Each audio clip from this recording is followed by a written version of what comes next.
try to counter that ruthless aggression that these guys play with. Here we go. It doesn't get any better than this. Two juggernauts are about to go head to head, and who better than to navigate us through all the action than Pansy and Hypoc. Oh, I'm hoping for stormy waters here, Mike. You've got two heavyweights going blow for blow, but we have questions coming into this. I mean, just looking at the veto as well, they were so quick to go to split. So straight away I'm thinking, right, ace up the sleeve, comp change, total overhaul, because it's been lackluster. Sure. I'll say from PaperX here. G2, this is well drilled. It's rehearsed. They looked fantastic domestically here on split. So opening this up, it's, again, I'm with Josh, this is so hard to call here. It's a form on the day question. We'll have the answers for you in a matter of moments. PaperX on the defending side, G2 on the attack. Look at this triple stack. G2 behind the smoke right now, going to walk into the blender. Yeah, but do they get to live here? Trade out so far, something still holding. Making sure they can't scale in, and look at the damage done as well. Trent down low, Valen taking a little bit of chip damage too. Look at Forsaken as something, no. Trent wants his angle, Leaf will find one. Forsaken will fall. G2 to swing onto this now. Yeah, PaperX trying to get proactive elsewhere, maybe trying to find that next step in the pathway that G2 wants to walk. But Leaf, the immovable object, not backing down. Trent by his side and Devi looking to catch him in their heels. Has a Sheriff and has more HP than either of them. Valen's just enough HP to survive one, but Trent here on an off angle. I like it from Trent though. It feels a bit risky, but I quite like it. Hold the line, Devi. He's reading it, man. Oh, God, he tried to read it. But the book gets shot on his face with 3 kills from Trent, and the first in G2's hands. You can see PaperX anticipating this B hit on the pistol. Some good chip damage, yes, but it's Leaf to throw them completely off balance here. Catching Forsaken, drifting back down again. The bait was perfect from Devi, but Trent just sharp with the headshot. Just feels like it's been one of those games where people are hitting shots, man. Like, again, PaperX always a hard team to call, right? To predict what they're going to do. And G2, like I said, Forsaken, get a little fruity with a shorty here. All right. Does he get clear? Gets one! Big trade from Leaf. And most of the threat gets nullified. The rest of the side is PaperX. I can't say that anymore. I'm never allowed to say it with this team. 3 bullets can't connect the one he wanted. So Baby Bay clears sight, and G2 finding security here. None of those threats really amounting to much. They've got the plant, they've caught the flank, and it's all on Jing. Just a classic here. He's accosted an exit or two here, but G2 tucked into sight right now. And pace on the way in, but tempered, composed here, and Valen should be able to clean this up for a 2-0 start here for G2. Already showing pace here. Navigated by G2. They've set a bit of a bar, right? It's no fear. We're going to play our game as well, the game that we kind of liked you guys playing, we've applied elsewhere. So, again, like to see this in Leaf being in the early conversation. Scary, man. Really, really scary. If he starts finding form throughout this, a nice early start, a confidence builder, that does add another string to the bow for G2. But buy-in now for PaperX, so they do have that to lean on. No ults instantaneous to hand. And let's see how they start this off. Out here, G2 able to catch any of this damage. Jorgamo still on guard, despite not committed here, so G2 just probing for potentially an opening engagement. See Baby Bait recalling back from mid, and something looking to... He's actually just straight down. Trent's going to find it. Yeah, Trent, super heads-up work from G2, taking the space and then pausing somewhat. But Jaw is on the hunt, man. He's already spotted him out on the cross. Jing trying to hold this to deny the scale up to pinch through heaven. That's good work from Jing. This made this bonus not look so good until then. A stubborn fight in heaven, and Valen with an opportunity. It's Envy now in a 1v3.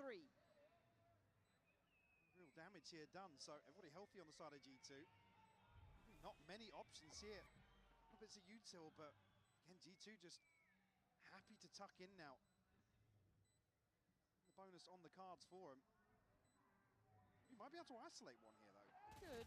But Valen's position just on that sidestep, so good. Upgrades, let's see how many they get. Do they get all three? I think, yes, they do. Okay, G2 will be loving that. playekről looking to take the fight through, catch the backside of this mid-drift from G2, but G2 just pivots so quickly into the B site. I mean, Forsaken has nothing to do there. God, this is an early timeout. Very say early it. Just seeing timeout. this come in, as we were in the replay, this is a round 4 pause. If they had a plan for split, something is not lining up. Like I said, you have to assume so. The desk even highlighted how quickly they were happy to call it. And you'd hope, again, it's not been awful, but in terms of the overall ethos for playekről, it's certainly been underwhelming in terms of what we saw previously on Split. That's not even to say it's not a poor record, right? But last showing, this is Detonation Focus me, a 13-2, but different caliber now, isn't yeah, it? very Really? different, especially if you look to the G2 box. Well, yes, which you imagine you would be coming into this. It's not unexpected. The fans hoping to see that incredible form from playekről that we have seen from them. But again, walking into this, it was causing questions on the desk. It caused us to certainly pause for thought. What is the game plan in mind? Because so far, G2 have executed whatever their plan was perfectly. They are happy with this. It's explosive. It's very well crafted. It's the best of both worlds, it feels like. Some Pro is no ultimates available for the start of round 4. I think playekről is going to consider some sort of purchase between Sheriffs and maybe Jing finding a weapon of sorts. Looking like it might be a wide open B site. Yeah. Come out of this timeout. With the right read in that regard and not shying away from it. Be conscious though of what they've purchased on the other side. Maybe a trap set up here already. Rotation coming through from Envy. No resistance on the way in here. It's going to be a really tough retake here. Full 5v5. Yeah, and considering how heavily they were shouldering early, you've been able to read the stack pretty quick, but plan's going to be in. They are still on site, and playekről looking to go about now. Pain Shell sees, doesn't quite get the connection with one. Jaw, though, denied vision, but no real sweat yet. Flash turned, back to business. Good tee up for something. Defy, Envy, hold on, it ain't done yet. Leaf now needs a 1v3. This guy's been good, though, but you ain't getting away from Defy. Insane shots coming out from playekről here. Whereas previously, G2 have been very comfortable to slot into these post-plant positions. Not really sure how that. You see Jorgamo, the catch on the Prowler, who's considering digging a little deeper, but opting for this safer hold here. I mean, the crucial kill is something coming out from Spawn. It's the first one that really allows the floodgates to open from heaven. A little bit of a miscalculation there from G2. That's exciting, that's gonna feel good. Get the fire burning again after what felt like a really early timeout that caused me a bit of concern, but no, they are good. They've answered back. We've got the operator in for something. Well, force the adjustment now for G2. They're going to explore A for the first time. Heavy focus towards mid here. Divide invested here from Valin. Oh, they're in. Okay, so they've got sight, but playekről just play that retake again. Well, it's another test. Issue being Leaf's going to get the pit off this. Ooh, very late adjustment up towards heaven too. You can see this ramp clear coming in from G2. There's already 3 players up in heaven. The defending side, Baby Bay going to be waiting, but they're already flooding the site. So can they get to hold on here? Envy's already got Jaw down. Jing's on the hunt, but it's Envy. Got Leaf down. That site now vulnerable. Diffuse already started. How are you meant to fight back in now? I don't think they can stop the defuse. Nothing is going to stop this, and it doesn't. playekről again. Flexing on how good they can be. They're just so fluid in some of these situations. G2 again caught completely off guard. I mean, not even sure how that first kill comes through from Envy. Walks out There's the heaven. catch onto Leaf. Yeah, Leaf forced into the other side of his pit. But the focus here is obviously the pit to go down, layer towards CT, and they take full heaven control, but it just doesn't happen. I'm not even sure there if they catch or note something's operator, that's what forces them a little deeper. But those 2 kills coming through as early as they did. I mean, see it straight on the defuse. Cool. Yeah, we know they're layered in heaven, yeah. We got the round. That was the win con, easily identified and exploited. and reward found. Speaking of early timeouts, this is quick. In succession. G2 do not want to give momentum to PaperX. Both coaches might be a little rattled in some of the losses. Maybe sure there, because Valorant's not able to stall that out either. I don't know what the hope was. A little bizarre to see, and another post-plant that G2 caught off guard. So the previous being a little more glaring with just a couple of sheriffs and a shorty or something coming in from Dubai. Again, didn't see that kill. Don't want to know how, to be honest. Sometimes it's probably best not to know.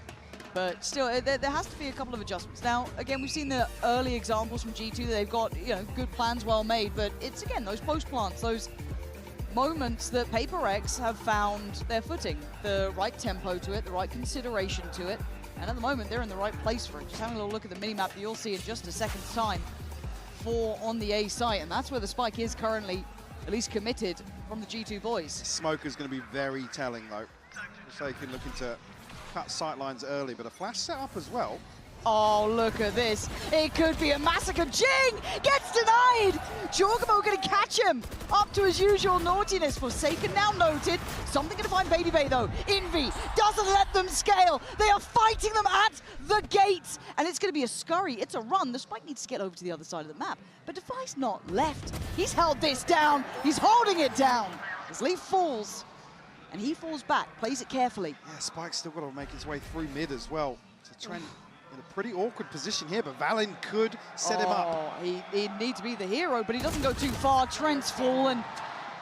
That was maybe that small percentile chance that just gets brought to 0. 3-3, PaperX, they've worked you out, G2. And they commit to this engagement, even with the first blood going in favor of Jorgamo. Beautiful setup here with a reveal outside this smoke. Something to catch Baby Bay, that immediate leapfrog on the back of finding that opener. I also love that Indy was so willing to play into that as well. Lose the front line, he's still there. Yeah. So nice. Somehow, I'd say we've got to a position where PaperX have all 5 ultimates to bring into round 7 here. Still got the operator in hand and a huge cushion now in terms of the money. G2 going to have to reconsider their approach. Oh, it's a very different look, looking to maybe greet some aggression here.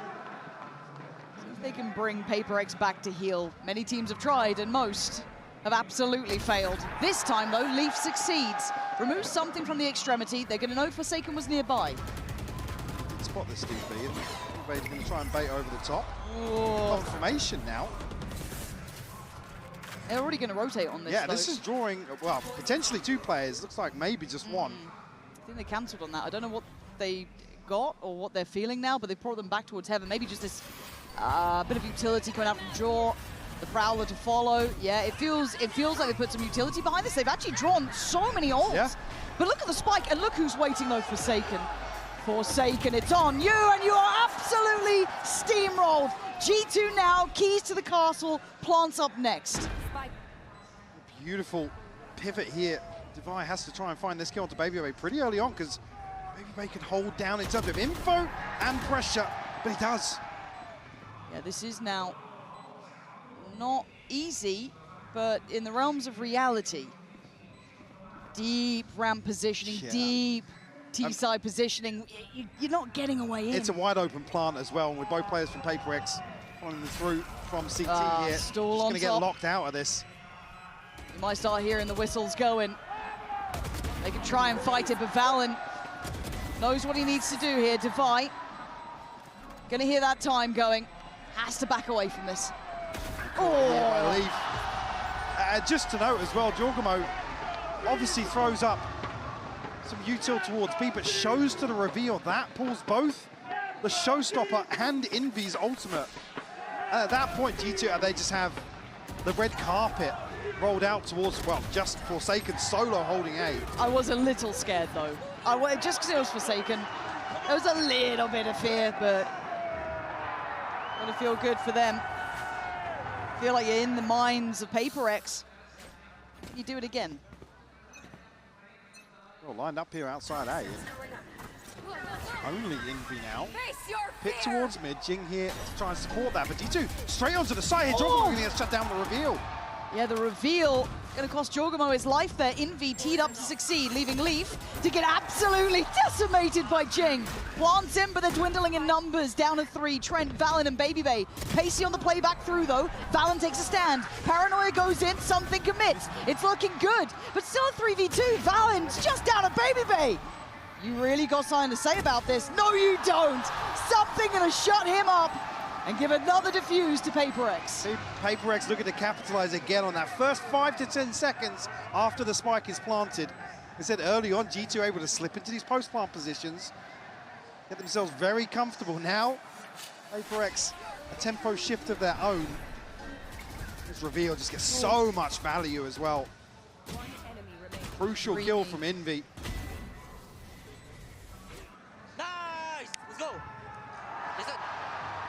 As if G2 do look to slow things down a little bit. Yeah, other than that, it's previously catching something, but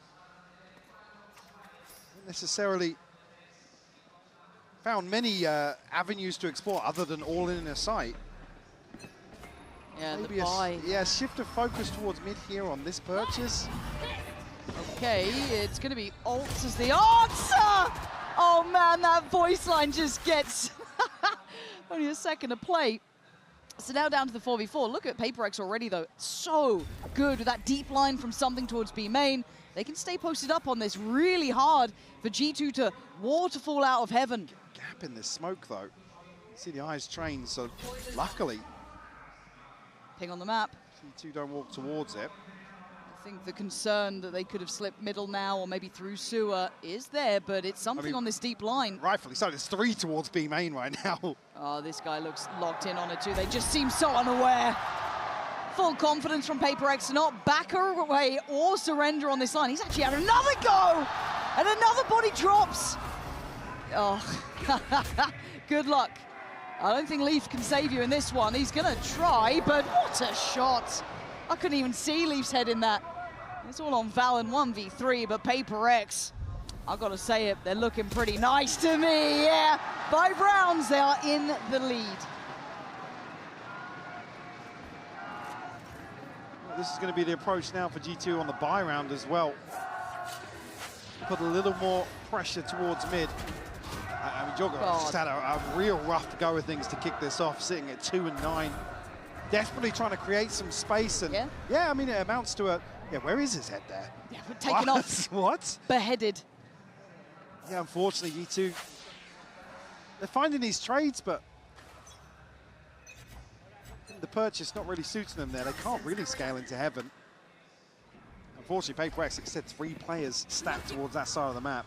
3 players stacked again towards middle. They are getting into the right places here. They've got a great read, and Baby Bay eviscerated. payperex laughing at G2's poor imitation as Valen. You gonna show me something? You got an ace. That's the bar. That's what you got to do to find a response here. And look who's in sewer. Yeah, there's no way he's expecting this. Good luck. He's got the gun out. It doesn't make a blind bit of difference. 6-4, man. payperex, they are in the right places, Mike. Their groove now. Some ultimates starting to come back online for G2. Unfortunately, I mean, the adjustment here is clearly to find some space towards mid. A couple of rounds now, we've seen examples, but payperex is so well equipped. And actually, the response on the other side of the maps as well. How is he mad at this? I mean, he's always pissed about something. True, true. Got to throw a pen, slam a desk, do something. But it's done so well. It's broken the buy of G2. They haven't found a clean solution. You said it right, though. They are trading here and there. There have been moments, but it's just been moments. I was going to say, now look at it, though. There's 3 players for payperex. To greet this mid push, Baby Bay dancing with death there. Yeah, look, he is a selfless player, and in these rounds, I don't mind him going for something a bit more high risk, I guess. But there's no one else able to scale up behind him on these sort of things. Uh-oh. Oh, you lucky boy. Unfortunately, payperex will get ahead of potentially this drift into B here. TP committed. G2 don't look sure where they want it. No, I mean, they're left guessing now in terms of rotation timings. Really got solid information on the whereabouts of anybody on the side of payperex. Haven't confirmed what the stack in mid is, and playekről are happy to just drift back between heaven. In divide and bested here. Forsaken. Shoulders. No fear. Why would he? Postures up for a bit, dips away. Plans known. Player spotted. Jorgamo again, man. Just can't get into the game, and you can see maybe a run and gun will save you, but can you still withhold? Can you still do any more? Baby Bay putting up some work here, taking away Jing. It's a 3v3. Okay, Plant's now in. You've got my attention. Try and keep it. It's still stingers. It's still tough. And they're already getting through towards Pillar. An unorthodox post-plant becomes pretty paramount, but they can't land it. And it's on Valen in, again, an unwinnable spot. playekről are a cut above. Just not enough pressure in this situation. Again, no full control of Heavy. You can see the late round plan here. Something able to just completely negate that. Barely breaks a sweat. I think although this is a crucial kill, but the trade is instantaneous from Envy. It just looks so easy for something in some of these situations. Everybody else frantically running around, something's just posted. He knows their win condition in the post plant is to get back into window. And look at the runarounds, look at them. And it felt good for G2 at the start. I think we all got a little bit curious about it, but now what a different tale it has become. They're not even of two halves yet. However, look towards ramp early. Something again, he is just ever present, it feels like. Seen a hand as well. Yeah, doesn't land the shot this time, but still gonna have to rescind away towards that CT side, but G2 still need to get towards site. Oh, that's gonna help. Divide going down, okay. That's at least a plant on the cards. playekről funneling back through CT. Baby Bay still towards ramp, but he's taken down to 10 HP. Can't really contest here. Oh! Actually, talking about way ahead of the curve. Yeah, that felt way out of timing, and something's going to see a lot of information here. Valen looking vulnerable and looking to be punished. Bounds out of it as G2 starting to struggle here. Trent and Baby Bay, you got to lock in and do something absolutely filthy. It ain't going to work. Trent in a 1v3. We've seen this so often now. Different end, same story. playekről just looks so well drilled in terms of how they want to approach these retakes. And G2, again, another situation. They're not set up where they want to be for this plant. Truly, truly composed in chaos. Truly exceptional read so far from playekről. And this one turned around like those first 3 rounds. I thought G2 were in control, and boy, was I wrong.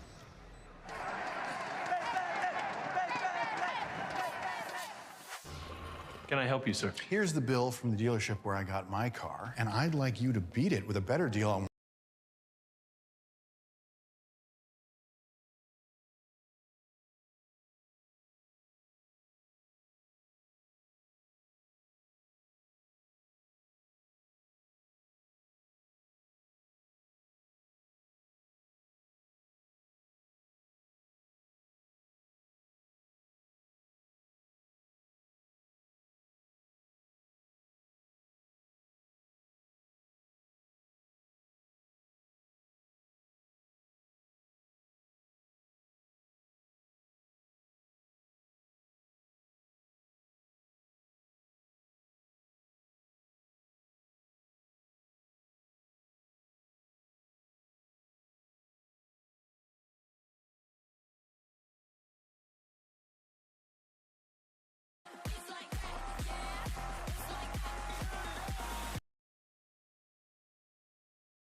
to 4 in favor to playekről. Are you surprised? Yeah, I am, honestly. I mean, G2...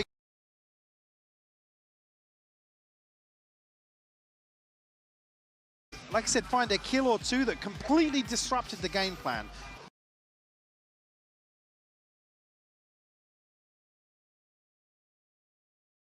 In control, playekről is able to get in and amongst them, like I said, in that key window, the 5 to 10 seconds after the plant, where G2 are caught.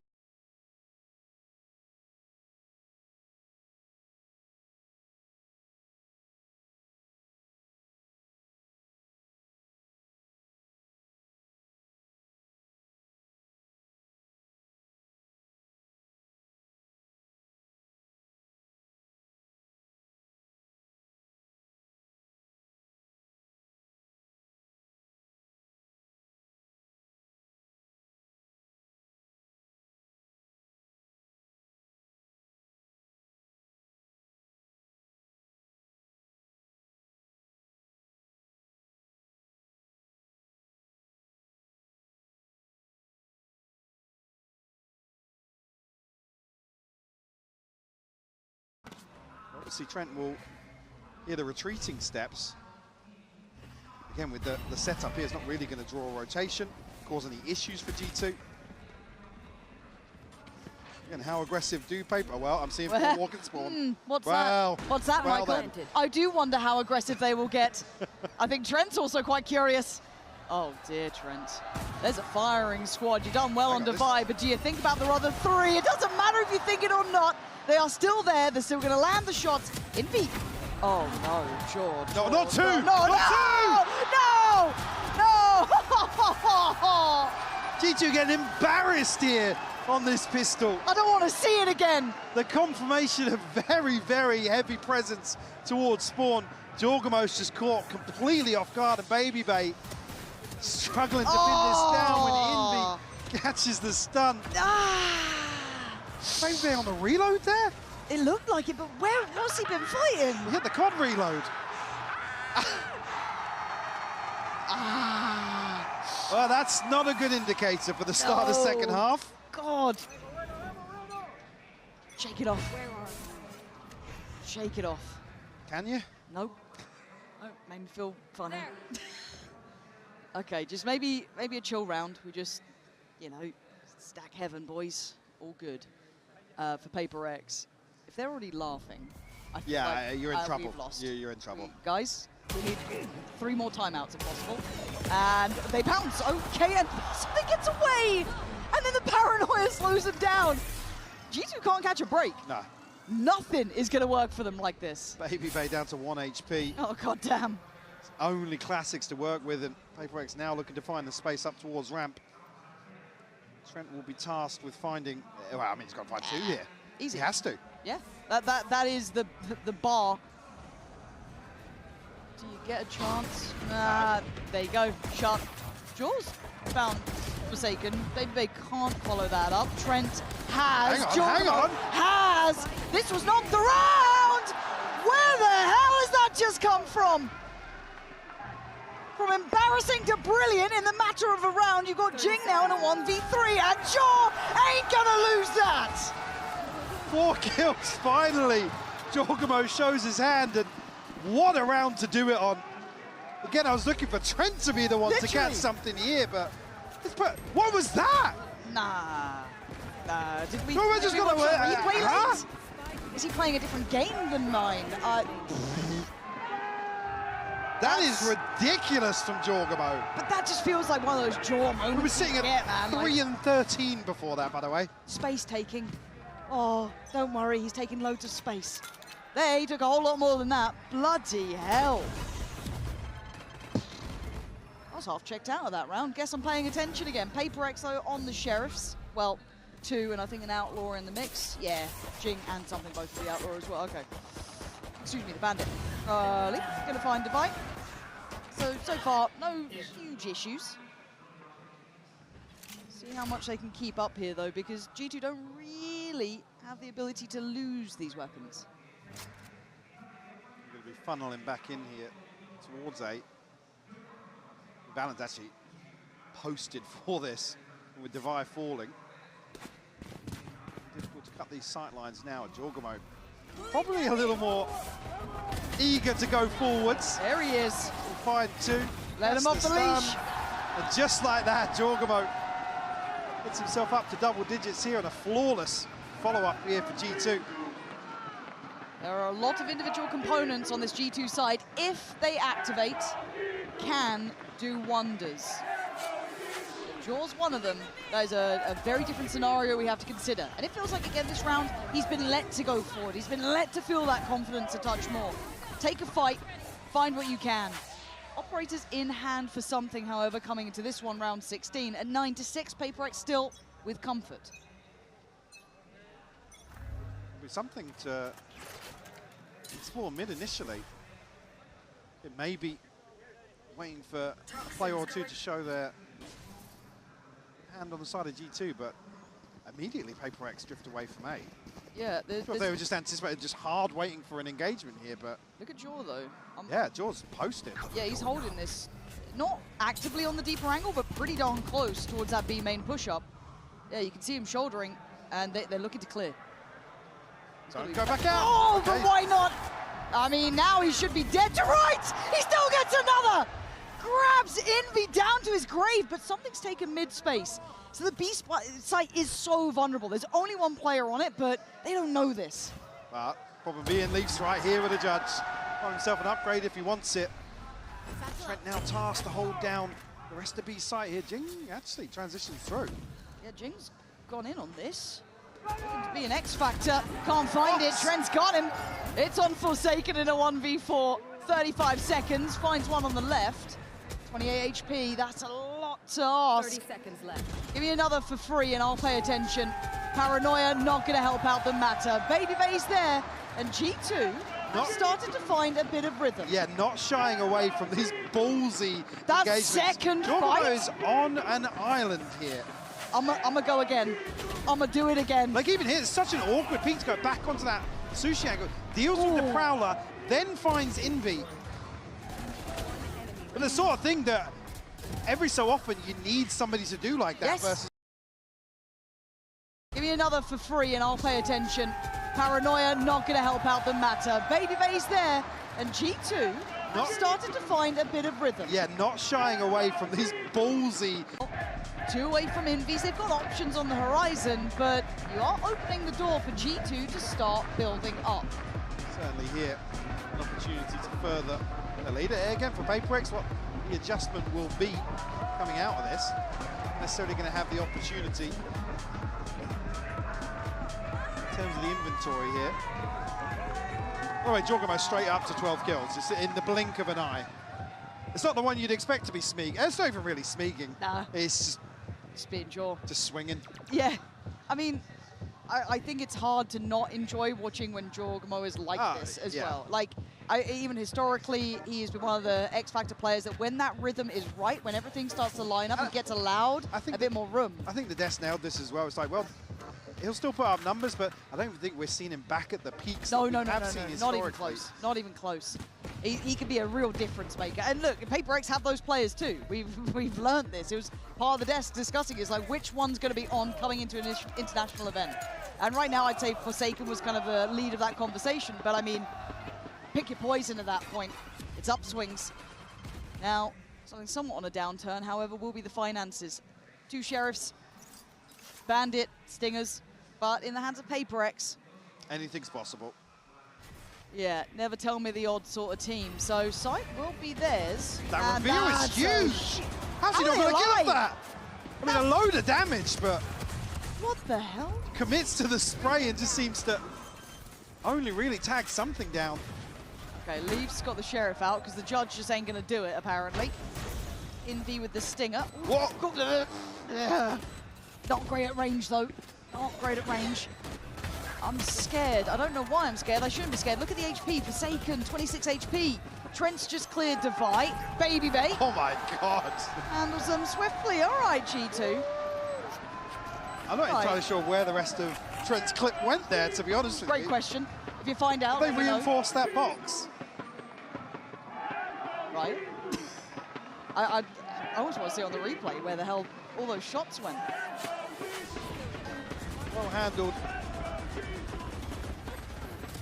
Maybe just on the crouch away here, but that is crazy that he didn't do more damage to that because the reveal is This is good.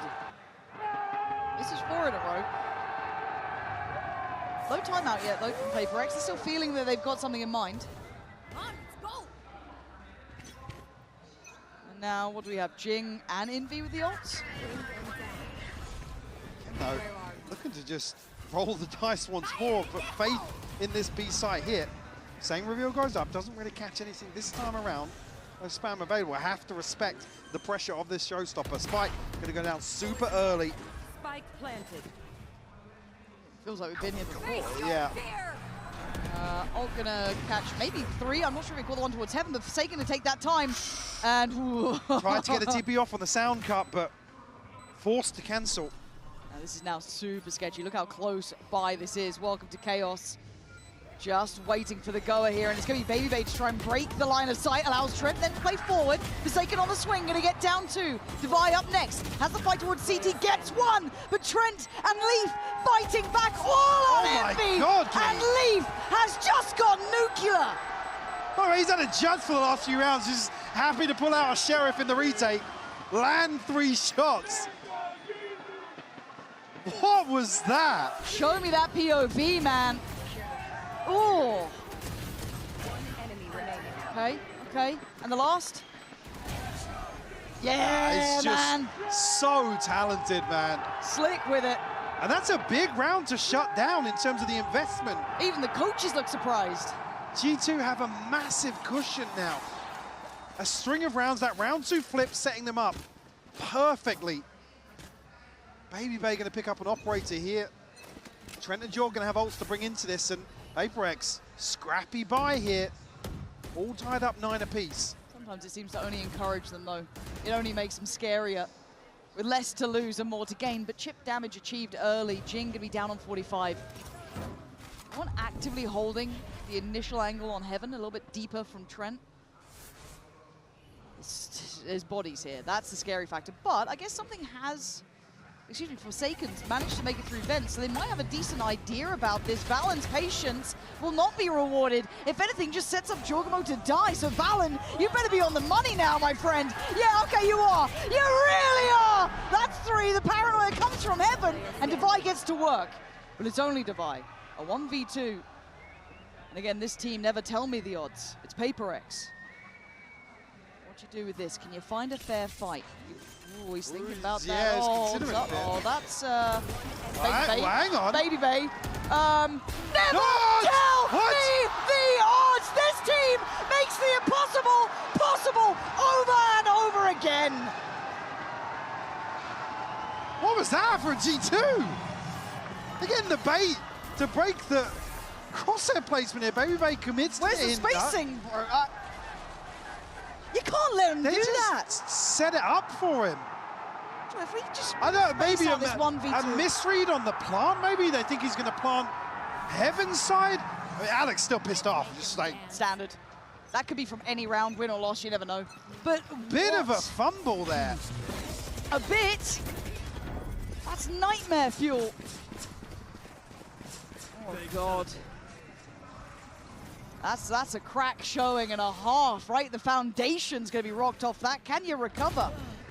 Devi certainly not going to allow it. Already going to find Baby Bay and open up the avenue towards this A site as Jorgamo is getting to work. The one who gave them that spark to get back will get him a kill in this. Devi gone, backline broken for now. Can't really springboard towards site. Needs something else, and Leaf can't bring it, but Valen can. Quick swing from Jing. He doesn't allow it to go out of control, but the spike could be an issue. Yeah, especially when Jorgamo is going to get involved. Trent couldn't get the timing right. It's all on Jar, and he can't do it alone.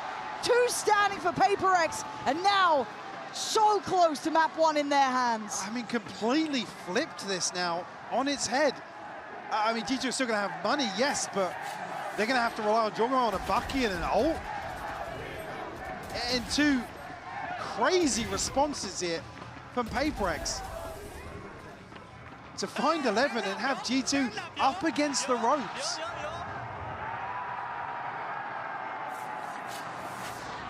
Got the divide. Divide still has the pit. Oh, I think PaperX probably smell blood in the water in terms of a little bit of freedom towards A. Oh, there is no mercy here, Jing!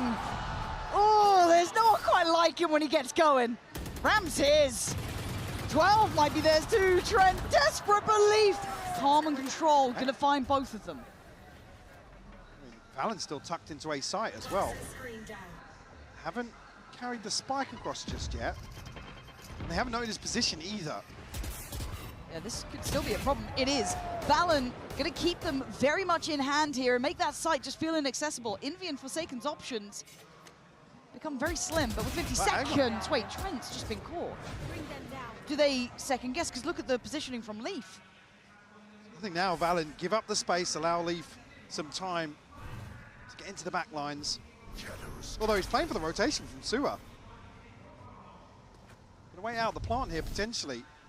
Don't want to see Valorant commit to Oh, this. God. You can smell the desperation. Yeah, It's foul seeing this because they're a better team than this. But G2 look rocked to their absolute core as PaperX running rings around them now. And G2 is close to flat out broke. What a crazy flip here from round 19. Oh, you won.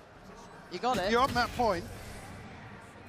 Maybe just a little frustrated at the mid round there, where Sure. Valen's able to find a kill, but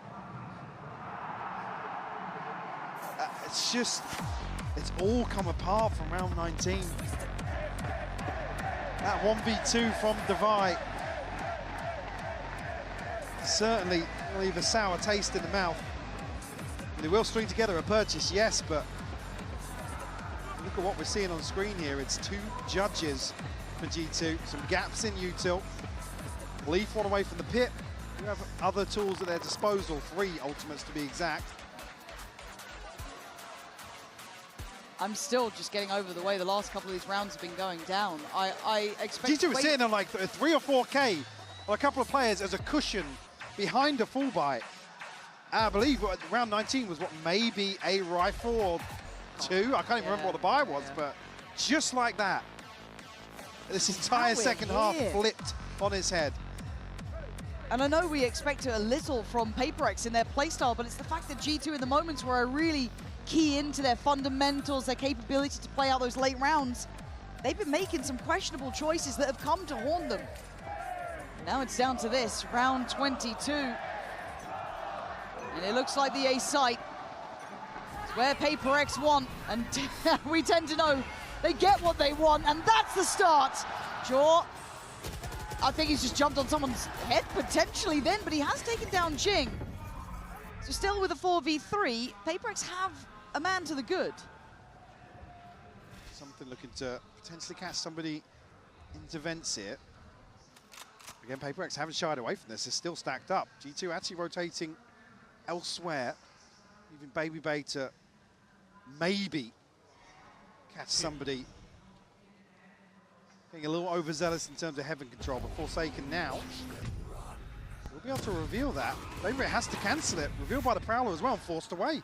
Yeah, he's been bullied off this. PaperX forcing space. Trent's a mile off, but he's trying to get over here, but the site's going to be lost in the meantime. It's effectively the green light. And now what? It's a Bucky for Baby Bay. No abilities, and something just finds a freebie. He's clean with it as well. And Trent's position becomes what feels like expected, but no, does manage to catch off something, but a 2v3 now. Upgrade. Gornyu's close, but you're right, upgrades here. Can they get past Forsaken? The first challenger on the way. It's a 1-for-1 trade, and Envy secures it. That felt too easy to close. I mean, GT were teed up here in terms of the economy, in terms of the momentum of this. It's that 1v2 from Divide that completely shatters this map. Yeah, shattered like glass. That has got to be a gut punch for G2, but a dream for PaperX, closing out map 1.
time to write the next chapter in the esports history books is finally here.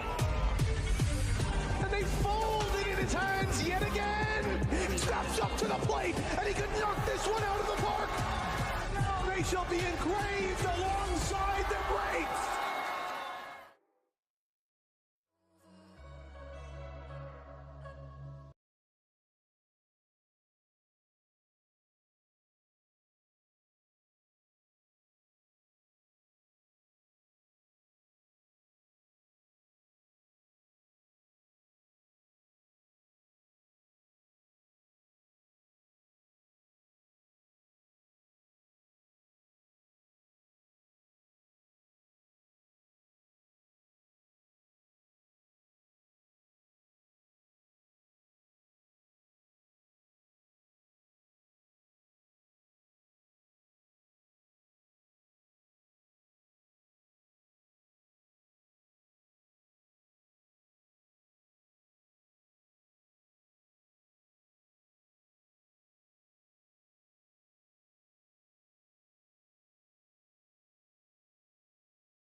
G2 y T1, creo que va a ganar hoy. G2 y T1? Sí. So his predictions are basically G2 and T1. Let's see what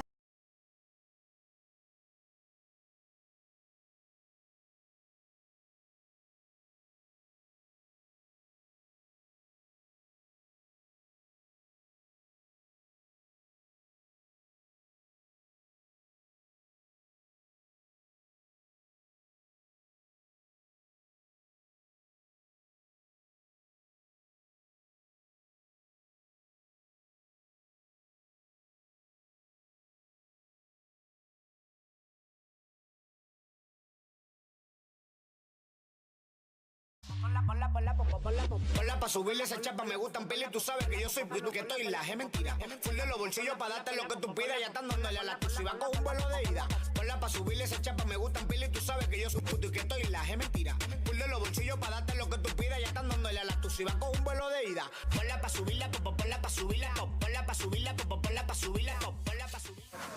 Jen here with PaperX's Alex. Now, congratulations, Alex, on taking map 1. Just wanted to ask you now, with G2 transitioning into a double duelist team, especially coming into this season, and Josh Arty mentioning that he actually took the idea from you guys during the off-season, was it tougher for you to face them now that they're playing around with a lot more aggression? Yeah, I think it's a little bit different. I think it's difficult because G2 is a great team, you know, like, I think the main problem we have is that I feel like they can switch styles now. So I think that's something we have to watch out for. I think the boys handle it very well, so props to them. All right, thank you so much, and good luck on Corode. Oh boy, what a way to start things off here in Santiago, Chile. The crowd was on their feet, and PaperX as well as G2 did not disappoint in that first map of Split. You had highs, you had lows. You couldn't have asked for a better game to start this day off here at Wyatt. And that is, of course, your Verizon high-speed moment. Just how freaking good this match was to kick it off. Insane. The individual plays, just in this tournament so far as a whole, insane. But within this game, highlight reel the entire time. Unbelievable. The crazy Sheriff thrifty rounds that were coming out. Leaf having the Sheriff when it wasn't even a thrifty round. He was playing with the Judge, getting the multi-kills. Something's opping on that first half was outrageous. Sick game. It feels like every player was having some moments that were in form. I mean, maybe aside from Baby Bay, who feels like he still needs to get in the mix, was lagging behind a little bit. But outside of that, I felt like everyone was really firing on all cylinders. And in terms of PaperX picking Split, and maybe that being a bit of a concern for us, they came out, they knew exactly what they wanted to do. Yeah. Took a timeout after 3 rounds, super early, changed to a fast retake style, ended up working super well. And then a couple rounds after that, when they start coming back, Josh takes the timeout, and they run that crazy fake round where they sell with Jaws, Neon going in with a fast lane. So they're sick. trending over there on B, and they got out the Nightfall and the Showstopper and pivot back. I mean, this was just 2 behemoth teams. Cinema. Like, yeah, creating Everyone hands magic. up, hands up. This is us right now. Cinema. There it is. No, seriously, beautiful matchup between both teams. But of course, PaperX picked up the win. One of the big reasons why that happened was we were seeing some absurd output from something. And now, important to note here, right? Because something, he was popping off in the beginning of that game. That op in his hand just felt like butter, bro. Yeah. So this is his stats across kickoff versus split here. And you can see that they're broadly similar, but at the beginning of split, he was giving you much, much more. And that's what I want to see. With the op in his hands, he's demonic. And if you can get him that more often and find a way to activate him on the attack side, there's so much room for growth here. Like, these are fairly average stats, to be honest with you. But when he's on, and he can be a game-changer player. So I'm looking to see towards something. Can they get him activated on the attack side? He went, I think it was 12-7 on defense. He went 12-7 plus 5, and then you end up you flip it over -4. So it was definitely an output issue. But Jorg was also the same, but flipped, right? Yeah. He was dominating the defense side, couldn't really get going on the attack. I feel like that's just G2 historically. They're a team that will often put up only a few attack side rounds, maybe just get a round off where they get all their ults. In this case, it was like winning the pistol, winning the bonus, and then they can just run it back with outstanding defensive play. But here, it just was not enough. And just, one other small point is you're talking about something thriving with the op. Maybe that's the reason Baby wasn't really able to get online in this game. He wasn't able to op. Waylay's not the agent for that. There were a lot of moments, too, where you could see, like, straight-up shakiness across the board, indecision, not sure if they want to push together in some of these pivotal rounds. I mean, I'd go as far as to say that round that, I believe, was it Envy that won it, right toward the end of the game when it was just a 2v1 with, and you had a Baby flew over. Those are those instances where you need to see that coordination be a little bit tighter for G2, and it's those moments that they're certainly going to that 1v2 clutch was crazy. During the saturate, opportunity for one shot with the Guardian and hit it on Trent, who looked like he was apprehensive to swing the corner, and then just got deleted. That was just one of a million of the crazy highlight plays in this game. It was insane. But I think it's important, though, that PaperX have taken this map because they've looked a little wobbly on Corrode. Corrode's also going to be just absolutely nuts, man. They play a Phoenix Waylay comp on that map. Against the ISO. Against the ISO. Like, what are these compositions that these teams are playing? But it's set up to be a spectacle. G2 should probably be favored. But, man, I think what you've seen here is PaperX just move faster, right? They make the decision quicker and get themselves into spots. Whereas G2 are still, I think, finding their footing and, as a comfort, slowing things down a little. Yeah, as we heard from Coach Alex, they're now able to mix it up on the fly. That's a very scary thing, but I want to hear from the G2 camp. We got Josh RT standing by with Jen Lee. Here with Josh RT of G2. Now, Coach, you guys now need to win both Corrode and Breeze. I know you have a really strong confidence in your Corrode. Shouldn't be a problem for you. The thing is, why Breeze over Bind as a decider? It's kind of like the devil we know, and I kind of prefer it that way. Like, unfortunately, obviously we lost Split, but it's all stuff that we knew about, and it's just trying to adapt to an environment, this really loud environment. Awesome, by the way, but I realized like their play is really suited well for stadium play, and the halftime talk is more about like it kind of adjusting to that. So we'll bring the fight to them. We're happy that it's on Breeze, to be honest, and hopefully we'll bring it to map 3. Okay, thank you and good luck. Thank you. I'm glad that Jen brought up the map pool, specifically getting to that third with the Bind Ban, because that has just always been the home map of G2. They are so good there. But yeah, Josh saying that that's the devil they know on Breeze, because PaperX have been mixing up their Bind comp because they've had mixed results. Last we saw them on it, they brought out the Veto. We're doing some crazy like attack side teleports, smoking onto like top boxes, and then they would teleport forward with it on attack into the smokes. It was some crazy stuff. Josh just clearly doesn't want to mess with that, yeah, right? He just doesn't want to get hit by the unexpected and that be the catalyst for a loss. But I tell you what, though, if you're a viewer and you haven't been able to catch these two teams, this is going to be the unexpected. We were talking about the comps comps. I mean, you will not find Vice. You will not find there? anyone else playing these Now, kind of listen, comps. yeah, I remember on day one we were looking at those mirror match rates, and Vice was actually at the top of the list for countering the meta. Yeah, they've changed it up. They have changed it up. So previously they were running the Phoenix Waylay here. Now they're going over to a solo Waylay Vice composition. Maybe an anti, but at the same time, I think Babybay is going to be able to dance around this Vice comp a little bit. I mean, if they were playing Neon ISO, something like that on the side of G2, then I could see the Vice being astonishingly good. I don't know if this is specific anti-strat from PaperX or just an evolution of their corrode because it wasn't the strongest. I mean, you can see it in the map stats. They're only winning it a third of the time. But this should be home ground for G2. This comp flows well. It's crazy, but it does flow well. I guess the question is just, have PaperX improved here? Well, what Josh was just talking about with the devil that he knows has to immediately go up against a brand new comp. This is going to test Valen's IGLing on the fly and what Josh can provide to the team adapting when we get to timeouts. Excellent notes there, gentlemen. All right, let's send it back over to your casters. Will we get a map 3? I say this series deserves it. Here's Pansy and Hypoc for the call. And look, I'm with you, GB. I want a map 3. I'm just a little nervous. We're not going to get there. But Mike, has the map changed your mind, the comp changed your mind, or is map 1 just that little too bright? I mean, map 1 is maybe shifting my expectation a little bit. Seeing the comp change here makes absolute sense. I personally love the Vice here on Corrode. I think it's probably a good answer to most of the double duelists. But again, just this being a little bit quirky from G2 in terms of the comp. Yeah. We're testing the homework of PaperX. I like that, a little offbeat, just going to put them through their real paces here. We go back in. G2 starting out on the attacking side, PaperX on the defense. Map 1, if you missed it, well, you should watch it back, 13-9. But it's directed approach from G2, really not pulling many punches on this. Themselves right up towards A, wide open for the taking here. PaperX already resorting towards a retake setup.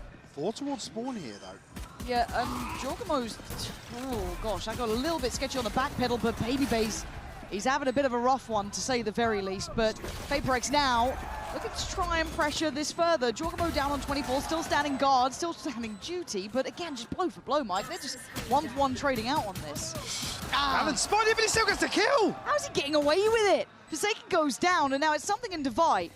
They've got sight, but that doesn't really give them the defuse, so they have to dig a bit deeper. And yeah, Trent just gonna be bounding on the corner. It's not gonna go further. It got low, but it is theirs. And nearly by enough more they can chew towards CT. Said 4 bodies stacked up there, but the isolation onto Jing by Valen absolutely crucial. Again, the paranoia is what really sets things in motion for them. That's a ridiculous kill from Valen, by the way. Yeah. You're not meant to be doing that, if I'm honest. But they need a bit of it, right? Get the feeling right again. Yeah, I mean, after map 1, you're looking for just like comfy, confident play here from G2, because I'm tapping into what Josh was saying. Again, their PaperX's play style getting a little better into a loud crowd audience, right? True. And comms get a little chaotic. Sound cues get a little quieter, and speaking of chaos, it is exactly, well, not how you expected to go down, but in maybe the way you did. I don't know, this is bizarre. We're down to a 2v2. There's a Sheriff and a Classic, and it seems just as likely they win as the one who's got the bye. Jing's actually plucked a Bulldog from the fray here. Devi on a Sheriff. I mean, Valen stacked down to 74. He's still healthy, but it's a Guardian. Yeah, they've fully disconnected. Yeah, anticipating G2 slipped the net elsewhere. Probably looking for Leaf. Yeah, I guess it is a common thread, isn't it, right? Yeah, not going to find him at all. Playing with the get a comfortable plant here. It's just Devi's position. Well, hang on, what can Devi pick up here? I mean, he's got a Sheriff. But he's already pretty good, considering what he was doing on map 1 with this sort of thing. What's on the ground here, though? It's a great question, because they wouldn't have had time to really police much. They didn't want to make sound cues, so smoking off main, trying to bait this forward, right? Trying to be rather evasive and elusive. 3 bullets. That is your curse and blessing all at the same time. Jing does need to keep their attention here, though, as the penny will drop. And there he is. Jing happy to go in, but it's Leaf to find Devi. Jing on 19 is not going to get a look in. G2, keep it cool, keep it calm, even if it's costly. Thank God for that. Yeah. Envy swinging out here, getting 2 kills with a Classic, by the way. Not what I expected. I'm not sure exactly what gets caught in the choke point. A ton of bodies there. Jing with the first hit. Yeah. Fair enough. Still, G2 navigate their way to a second round. Then already up to 5-0. Just one off the divide. Something. 3 again. I mean, reading this pretty well in terms of the purchase here. Something was an absolute menace with any scope weapon. Valen takes a tag. Yeah, he actually gets taken down to 10. He was one of the very few with a bit more to play with, but Valen going to be maybe trying to brave this forward. Healed up as best he can be. But they may not fancy this. Maybe looking for other options now. Need to start checking down that utility list, clearing this on the other side of the map. Slower approach here from G2, obviously, considering the purchase. I mean, the Guardians, the closest 2 rifles they have. Jin. He's actually walked middle, pop flash. He can kind of shift walk away, almost imply that Envy was the catch, as G2 going to be on their toes here. Envy playing a great game top middle, but gets outdone. Jing though swings into effect and finds 2. Down mid. And now the problems start as Jorgamo and Valen are left in no man's land, adrift in middle. They've chosen the right side, but it's Forsaken standing there as Valen will power forward. He's maybe going to be able to get a plant. Definitely will. It's an upgrade as well. Doesn't know how much time he has. Yeah, I mean, Jing down to 21 HP, does have the recharge, but there's a double flank coming through. He's picked which side he wanted to take a stand on. It's something leading the fray, and he takes his head, but the trade, quick with it, divide there in unison. PaperX get there first. Ton of damage done. Maybe 2 rifles maintained here for PaperX.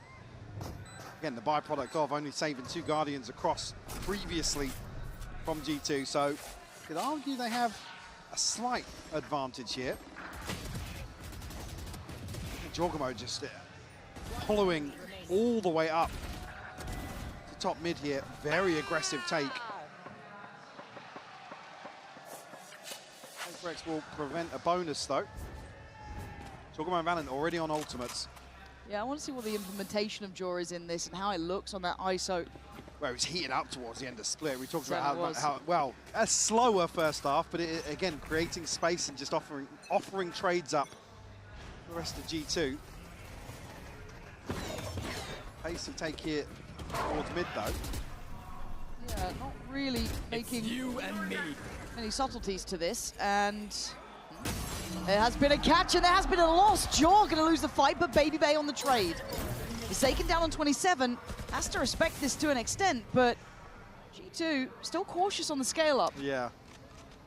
Obviously note Forsaken's damage, but they don't like it. Push through. I mean, look at the presence from something towards mid Yeah, here.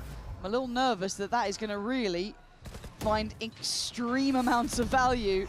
But Forsaken going to take away Leaf, so now the options get less and less. It's a 4v4, and the map is getting smaller. Something on this flank can keep so much space, alleviate some of the worries and concerns of Elbow potentially. But the timing is just right, and now Forsaken can get involved, and he does! PaperX just smothering G2. G2 just get themselves stuck in a position where it's semi-committed, right? There's no comfortable option to pivot back into mid. And even here, I mean, that's so clean from Forsaken. Who, by the way, finds another kill down at 27 HP. This just doesn't seem right, does it? It doesn't seem right, but he's good. I mean, you kind of were that round, I'll give you that. I will absolutely let you have that. But 2 apiece. G2's money now going to start feeling the pinch. Some investment. I mean, Baby Bay stuck on this bucket, it feels like. Try and pick up the pace once more. Get him in a position. Baby Bay will find Forsaken. All right, the account's open. Move some of the security in terms of the setup here. Actually, investment further here, but Devi shuts down Leaf. Now they're hitting today. Devi still allowed to patrol and do damage. Goes back for seconds. Didn't even get him on the first try. You can see G2 scurrying away, trying to play this post plant. But what do you have to play with here? And look at Envy, just stylish on the corner to allow for the trades. Baby Bay is not going to have a look in. PaperX finding comfort. I need to see more from G2. I know that was a lighter buy, but I need to find some stability because PaperX since they've gone into these buys, Mike, they have looked solid. Investment from Devi as well. I'm not sure if maybe anticipating an upgrade or two, but we'll take it for the round win for sure. Beautiful catch from Baby Bay here. Fortunately, Devi just allowed to exist here towards elbow. Prevents G2 from really taking firmer control of site. A couple of times now that, I mean, PaperX not necessarily feeling the heat in terms of these A site hits, so G2 switching things up now.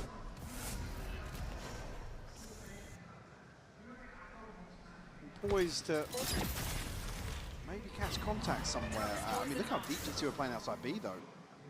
Yeah, maybe expecting aggression here. They're waiting incredibly deep. Maybe with something's ult. I mean, yeah, something's ready to go, and G2 are actually drifting back this direction. This could be a massacre. The second any util comes in, do they just spring the trap? The worst possible thing as well for the... Look at the wall. I mean, this is going to be a problem to try and get past. It is a 1-for-1 trade out, so something going down is actually open up a chance of... Oh, well, there goes the chance. Just hold down mouse 1, run the wall, and hope for the best. He just gifted a second here.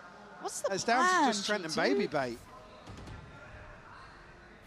I'm a little bit left wanting on this, because I've put G2 in a place in my mind where they had maybe a little bit more to say about some of these rounds, but Forsaken's had enough. That's 4, and it's looking all too simple. A love note, a love letter to Santiago already from PaperX, sitting with comfort in this. Yeah, I'll come back to the same thing, barely breaking a sweat in some of these situations. Here, Leaf's just desperate to get behind the divide, maybe not even reading the kill feed ahead of Watts found that first kill, but yeah, PaperX just looking firmly in the groove. G2 obviously going to call a timeout here, something not clicking. I'm not sure what it is really. I don't think this adjustment's impossible to get a grip on. I like that there's been a small change here and there, but also the issue, you look at it, I don't know if you guys can see it, you can. The ult's coming through, Mike, the money that's building. PaperX, when they've hit their stride, they have... Same situation on Split where they just quietly stacked up 5 ults because they weren't rounds that were really reliant on stringing them together. So now firmly in control, heading to round 7, and I mean even, yeah, you'll get something on the board for G2, but... Ain't giving much. You've got stingers, sheriffs, if you want to go for it. Something along those lines. It will not be the full purchase, and they don't have any instigating ults or any ults to really report either. So they are behind the curve. So you'd imagine this goes to 5-2, and then we start seeing maybe, I don't even know whose ult would get there first, maybe Jaws, but as it stands, PaperX have all the cards here.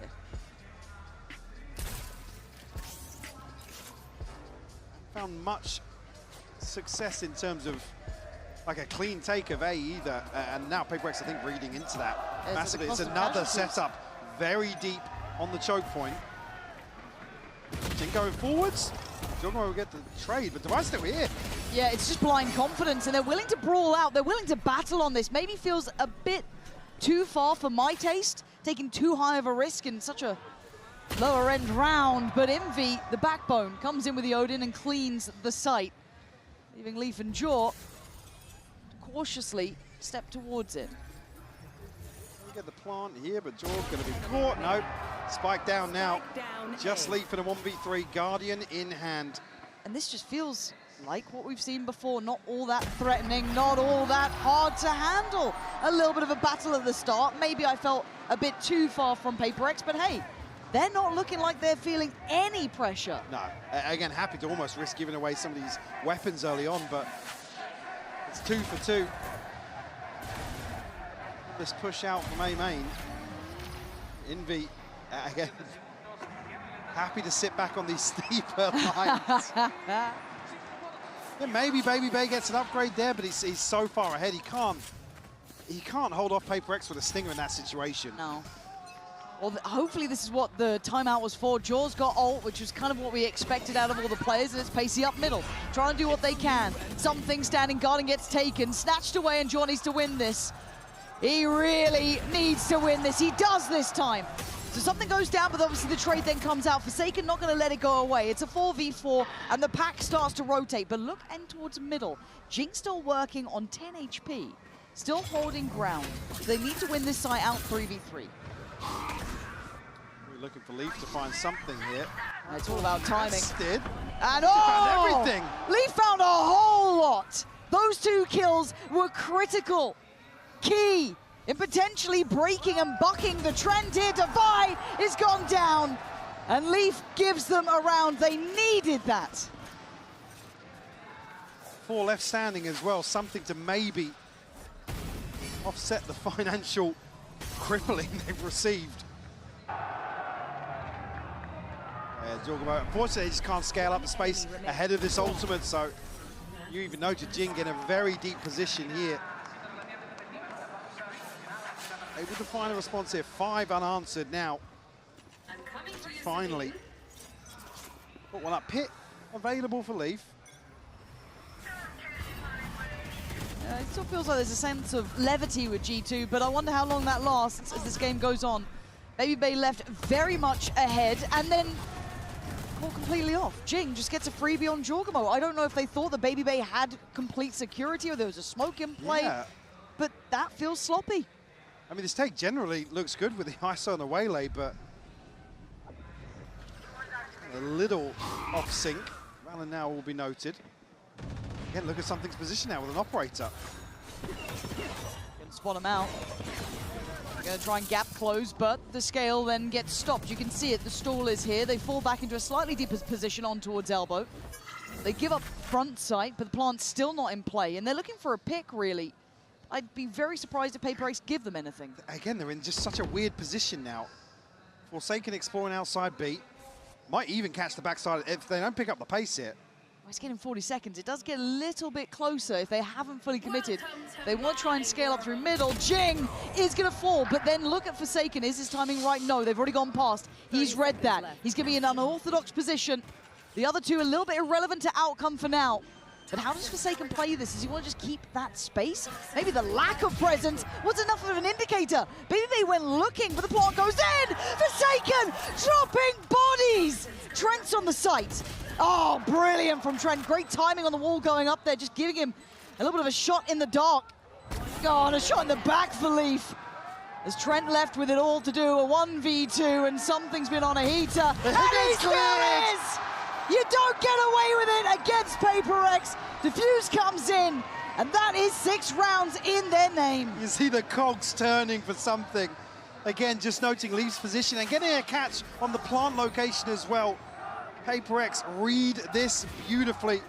Forsaken just gives everything and more. It's just fantastic from PaperX. They're a pleasure to watch when they're playing like this. Truly, they've kept G2 humbled in this, and they've not looked comfortable at all, Michael. I feel like I haven't noted the identity, the personality of how they want to play this. Haven't looked good on these side takes. They've been struggling. So are the finances. As the buy is far from perfect, but they can fashion something together, but they need to find their rhythm, and right about now. Yeah, I mean, if they look to explore mid again, certainly something we noted previously, have to clean up that synergy towards top mid. Test Forsaken once more. I wouldn't. Out of all the players, I bloody wouldn't. And you can see, take the evac, get out of there. Envy now in support. Valen, great work. Clears Forsaken and the site becomes available. I say that for now as Jing is still standing guard. Denies this feeling again in any sort of comfortable way. A 2v2. Possible for both. Necessary for G2. Good info on the Seekers though. Draw. Actually going to shoot a little early on that and going to fall away now. Now something has to be the one to find the opener here. You don't want to see Jorgamo or Trent expose themselves to an angle. Time's ticking though. You can hear it. They got to go, and they got to go now. Jorgamo going to see the first, get himself ready. Something toying with him, but Jorgamo outdoes him this time. Device options are 0 here. G2 have broken a bit of a run now. Got themselves back in the game. Pace change for G2. They could just brawl out towards B initially. Like, PaperX were maybe going to be able to stop that, but much more confident take here. Jing, I mean, he's Done well to find Baby Bay and Valin here. The numbers just favouring G2. Yeah. And they're going to come back in with a divide here, and I think top of the scoreboard for him. Divide also. Nothing else really on the cards for PaperX. Well, once more, something actually. Slight overstep here. The wall will be taken away very early as well. Yeah, that was about 1 minute 30. So they've got run of the map. They've got a man that they're good. Can they manipulate any rotations? Can they maybe force Divide to feel less comfortable? But he seems to be happy enough on his solo endeavors, as Envy will catch a good amount of information here. Not necessarily telling in terms of the end goal for G2. They're being very direct in this. Now, Forsaken's curiosity is peaking, though. And, oh, he's a bit caught. Oh, he's playing a really dangerous game, Mike.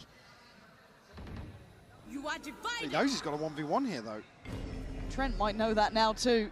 Trent, are you ready for this one? Forsaken doesn't find him in time, and it's getting a bit weird. 50 seconds here.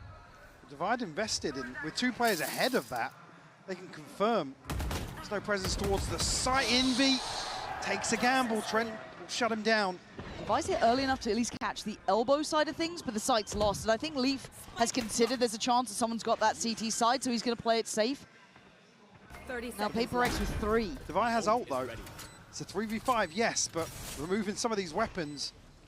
That could be huge. How far out can they get? Okay, so the sacrifice will be Leaf, potentially, yeah. I maybe caught one on the way out. So Forsaken looks to go for it. He finds it. Baby Bay vulnerable and now dead. It's down to the 3 that evacuated the site. A quick grab on one. Divide gets taken. Where's the rest, though? Forsaken going to find Valen. Now the spike becomes a problem. Divide doing wonders, but Trent... No! No! No! No! I can't believe my eyes! Take a stand! Take a bow! And take the round! It's another clutch from Divide. Every time, what is this man made of? It's just the wildest scenario. That's not meant to happen. Oh my God, Trent is gonna be kicking himself. Oh no. I need a timeout. We talked about one round changing the outcome of map 1. We've had another here in the first half. And it was Trent as well.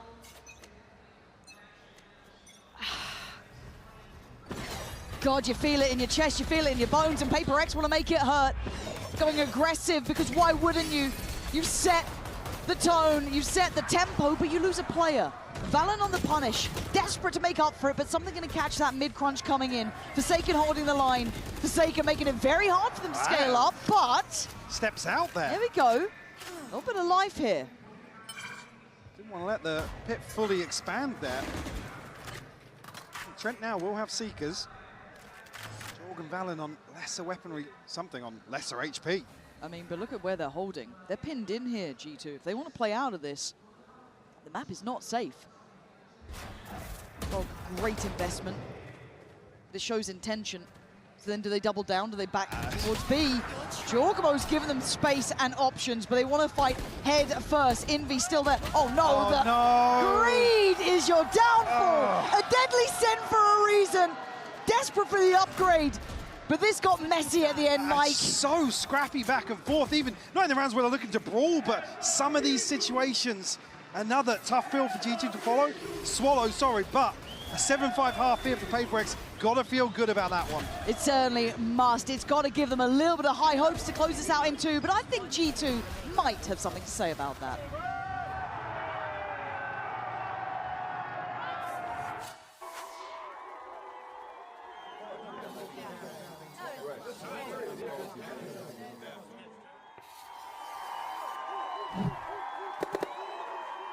Red Bull gives you wings.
It's an unpleasant feeling. It feels impending.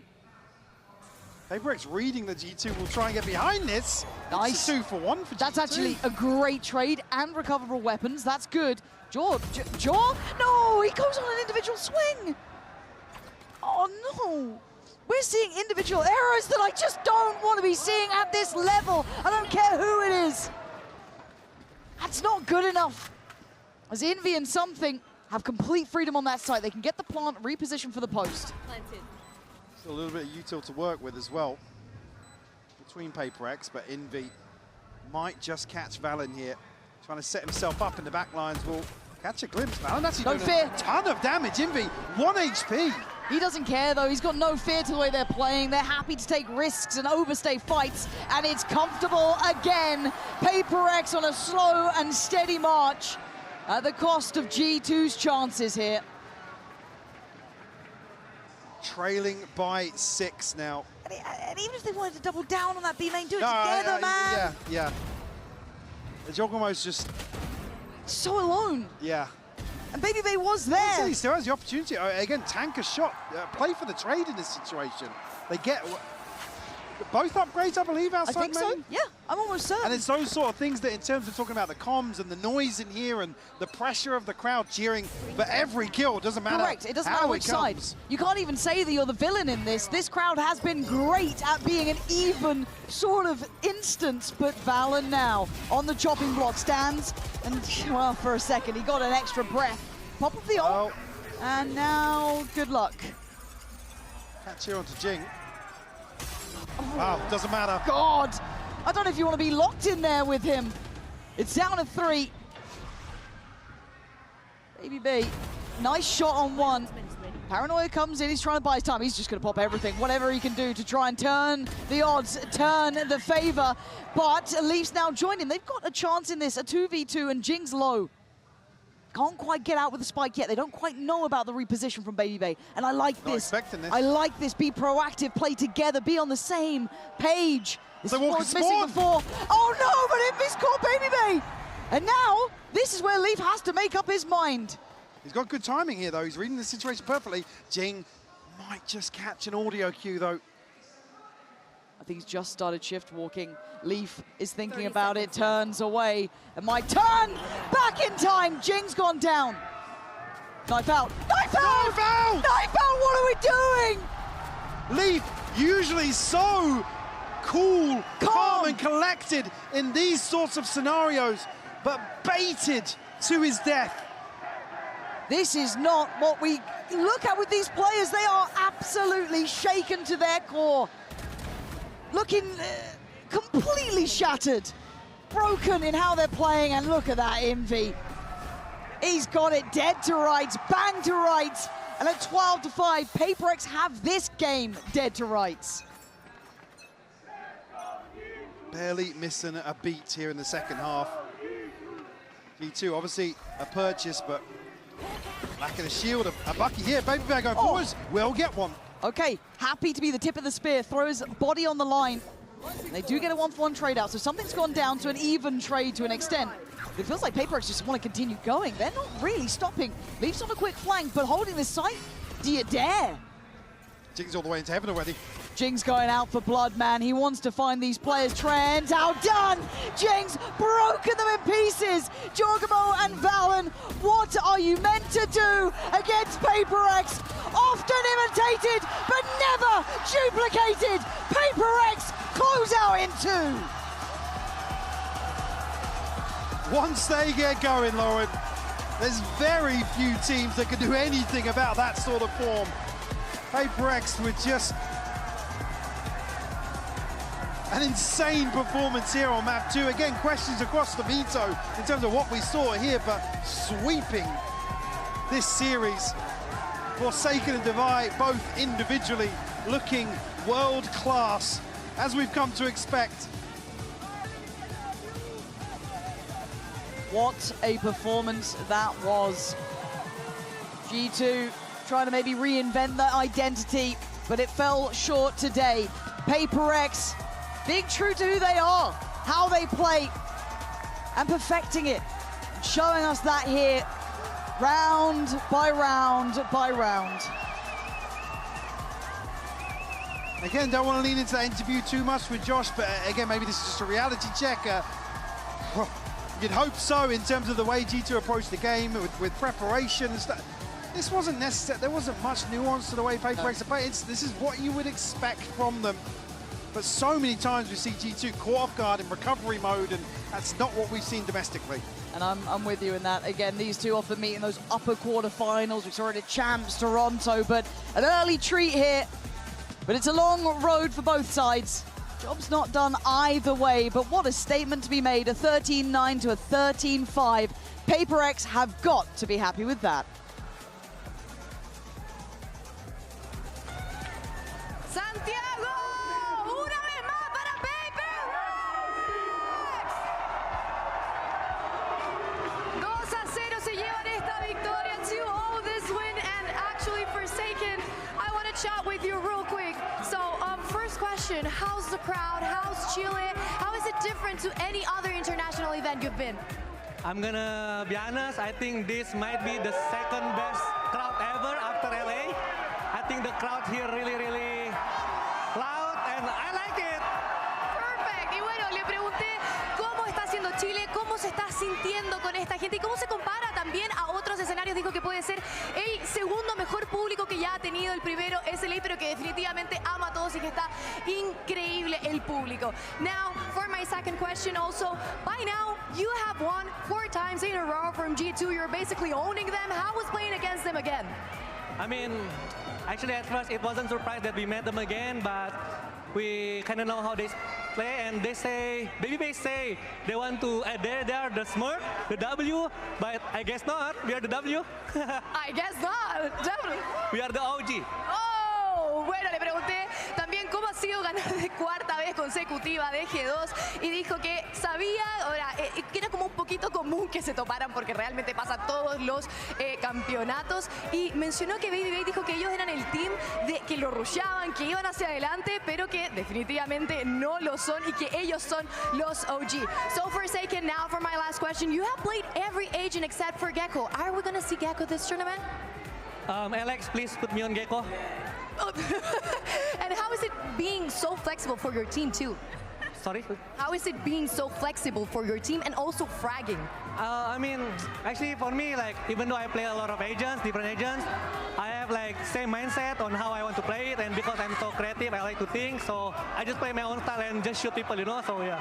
Definitely, it works out perfect. Y bueno, le pregunté también cómo, si es que vamos a ver el Gecko, que es el único agente que no ha jugado, dice al coach, por favor, pónganme con Gecko. Y también le estuve preguntando qué se siente ser tan flexible para su equipo. Dice que básicamente hace lo mismo que siempre, simplemente empieza a amasar y ir hacia adelante. Esto es todo lo que tengo por la entrevista. Stick around because we're having a very interesting match. We have Team Liquid and T1 coming ahead.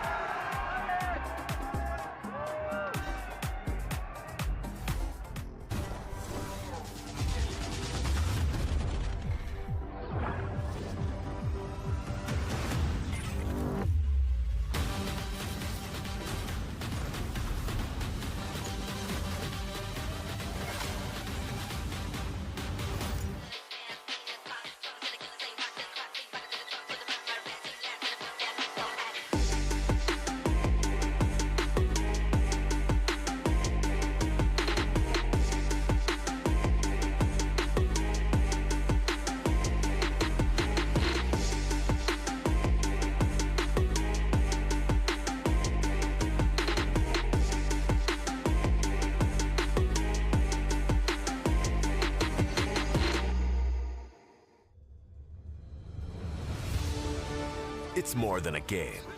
It's a world shaped by you, the fans. And our mission is to elevate that world by building technology that creates moments that last forever. That's why we're joining forces with the Valorant Champions Tour to transform how fans experience live events on the global stage.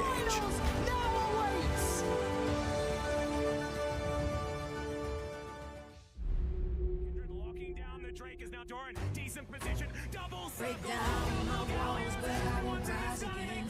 Cause I stand tall in my environment.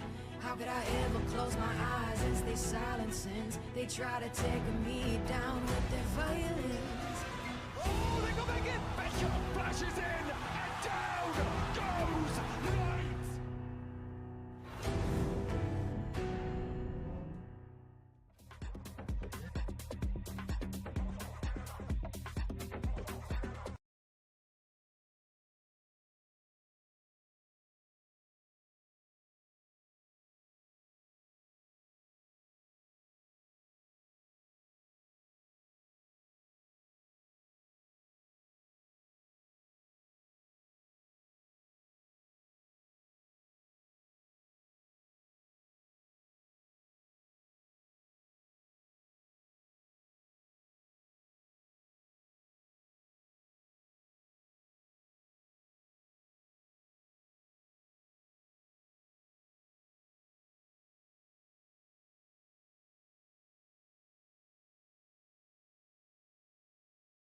Nats here in this matchup. I mean, listen, even saying that, we'll talk later about like what our expectations would be, but T1 coming in as the higher seed at least. I've got high hopes for T1 at this tournament. I really do. I think they've got a great opportunity to go on a deep run. I think everyone should be feeling pretty big on T1 coming into this one here. Things are certainly going to be looking up for the squad, but then let's take a look at the other side of the stage, because you got veterans on T1, but you got the veteran in Nats. You know, this dude has been there, done that. Look how long he's been playing the game. And I'll go as far as to say, outside of that outlier of lock-in, which is an outlier in general sideshow, you know, this, you can't argue with the man who just always shows up and puts up numbers. Yeah, he shows up, he does put up numbers, but I mean, it's been a long time since he's been up towards the top, hasn't it? It's back to the Gambit days when he's been hunting for trophies. But I think what's so special about Nats is that he's taken teams that shouldn't have really even been expecting to be in trophy hunts, and he's put them in global events. And I mean, he has put them into those positions through his leadership, through the way that he's crafted the team's style together as well. And I've got to be honest with you, when I looked at the Team Liquid roster again this year, I was like, well, he's not going to do it again, is he? But a question that I have for you, though, is that, yes, he has brought this team here, but as we saw with G2 earlier, a team that domestically looks really good, managed to pick up massive wins. You can make the same case for Team Liquid. They've made a run in that lower bracket to get to this point here. But it does feel like these Pacific teams, Wyatt, are coming in with a lot of firepower. Is Liquid prepared? A big difference between them and G2, though, is that when you're looking at the guys that they picked up around Nats as the IGL, it's a real ragtag group of fellas that they got together that he's made work. Like Miniboo being released from Team Heretics, but looks far better with this squad and the style that they're playing with his Neon. It looks more comfortable than he did with Heretics, you know, as of the latter part of their run. And then Wayne, just a challenger snipe pickup. That's Purpo, like kind of first real opportunity on a higher tier, you know, European. I think this is why it's impressive that Nats has managed to bring them back to this team again. They actually look like they're finding their identity. And it was a bit of like a ragtag roster to begin with. So who knows, there's room for growth even as you're here practicing against better teams. Yeah, those placements that we saw of Nats historically really don't feel representative of the level he's been at. One of the all-time greats. Yeah, no, he's without a doubt. maintained that incredible tier of play. Oh, well, you guys talked about Nats. We had an opportunity to catch up with him earlier on today. Let's hear what he had to say. Hello everyone, Jen here with Team Liquid's Nats. Now, Nats, when it comes to Team Liquid at global events, people often talk about how this team is built to win, yet still waiting. So how much do you see this roster as an opportunity to change that conversation? I mean, in this roster, we already broke my curse to qualify to the events, so now it's a second curse to go out of the group stage, so we're just gonna fight until the end, and that's it. Okay, so go ahead and break the curse. Good luck. Thank you. Yeah, simple as that. Just go ahead, break the curse, right? Simple as that. Of course, so Team Liquid, they have a big win condition. We talked about him earlier. He was a player that came in from Heretics and joined this Liquid lineup and looks damn good on the Neon, Wyatt. It is, of course, Miniboo. Yeah, crazy stat that they're 8 for 8 when he's playing the Neon at the moment. But when you watch the games, you can see why. He is playing at this crazy high pace, but it's being matched by the rest of the team. You're going to see a lot of double duelists where Camo is also on the waylay, so he is able to just match that with a double dash in. And it feels like he has a squad that is just willing to be at that intense level. So does it feel like this is a team that kind of bucks the trend of what we've seen in EMEA in the past, statistically speaking, a region that takes a long time in these rounds, right? Do you think that this is a team that goes quick? They qualify here beating Fnatic. You can't get two more different teams in terms of the pace of play. Yeah, absolutely. They are not the slow EMEA team. And in fact, it's so clear coming in that this should be their identity on even more maps in the pool. They don't currently play Miniboo Neon everywhere, but they should be. Yeah. And the Neon is spectacularly good. I mean, we've seen it from Nongshim, who were the #1 seed coming out of Pacific. If you have a great Neon, you can run over people, and it's very, very difficult to stop. Yeah, well, and then also another player that you guys have been bigging up here, new to me, but this year was amazing. He's new to everyone. Yeah, so, so what is this guy's deal? You shouldn't know who Wayne is unless you're really in the trenches, like watching Tier 2. I mean, yeah, crazy snipe pickup. This guy has been a clutch monster. He's had some just disgusting moments. Oh, this one against Vitality, they were brutalizing them in this lower bracket on map 2. And then this early on Breeze just felt like a nail in the coffin. How can you come back from that mentally? Yeah. He will just destroy you. Wayne's second to last team before joining Team Liquid was a squad called Kimmy Kittens. Yeah. So, you know, your boy had the glow You're not familiar, bro? in EMEA, he was struggling to adapt to the new kind of like white noise setup, and he was like, bro, I can't hear anything in these official matches. Imagine what he's going to be like out here. Like, the growth that he has to go through to keep performing is always a new challenge. And listen, we got to call a spade a spade. This environment, the electricity from the crowd, it is absolutely absurd. So you're really walking into a situation where you just have human white noise everywhere around you. Yeah, it's going to be just shenanigans. But for now, though, let's see what's going on with the picks and bans and where our battlegrounds are going to be today. Hey, everybody. All right, so we're going to start pick ban. T1, since you're the number 2 seed, you get to choose A or B. Are you A or B? Team B. Team B. Team B? Okay. T1 is, T1 is Team B, TL is Team A. All right, so TL, what's your first ban? We're banning Pearl. Ban Pearl? Yeah. All right, T1, what's your first ban? Ban Bind. Ban Bind? Okay.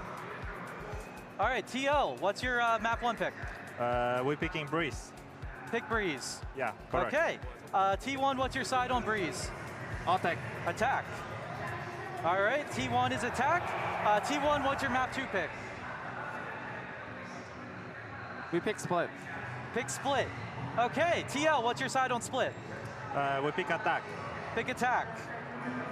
Okay, TL, what's your ban? You want that?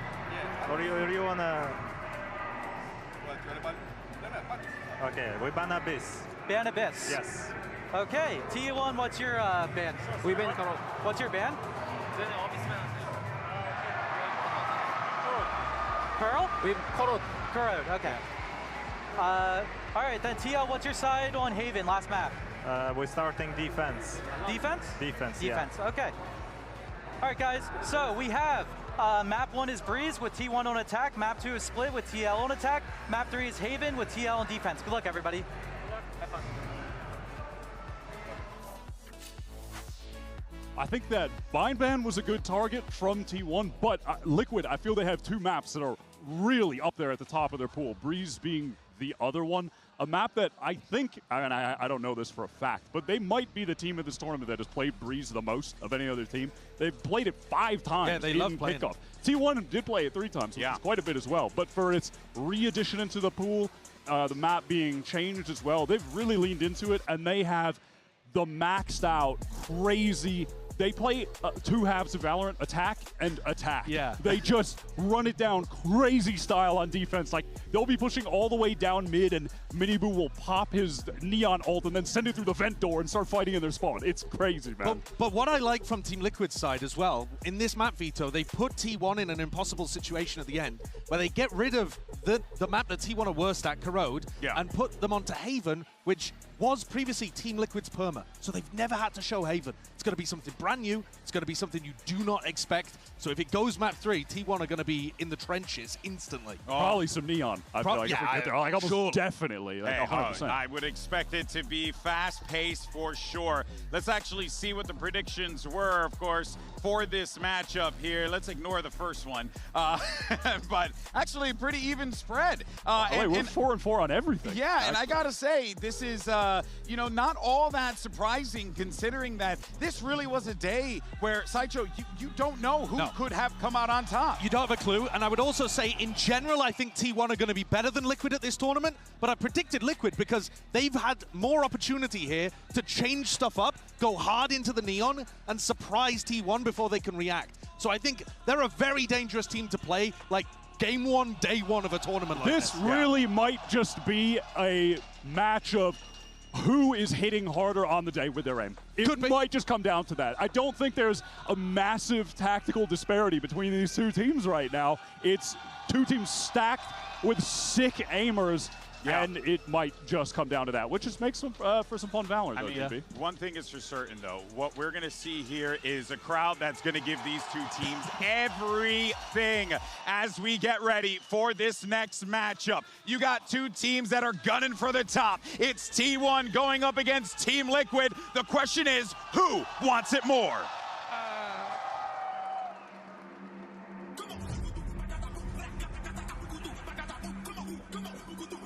Y ellos son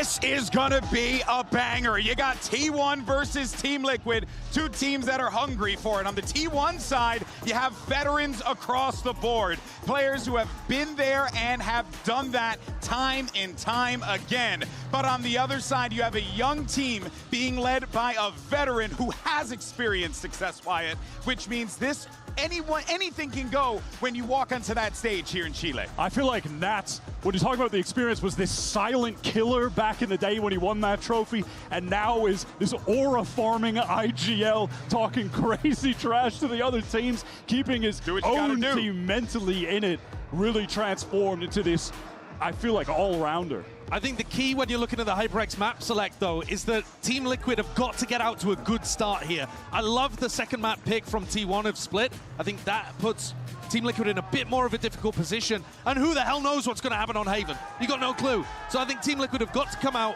really strong, really early.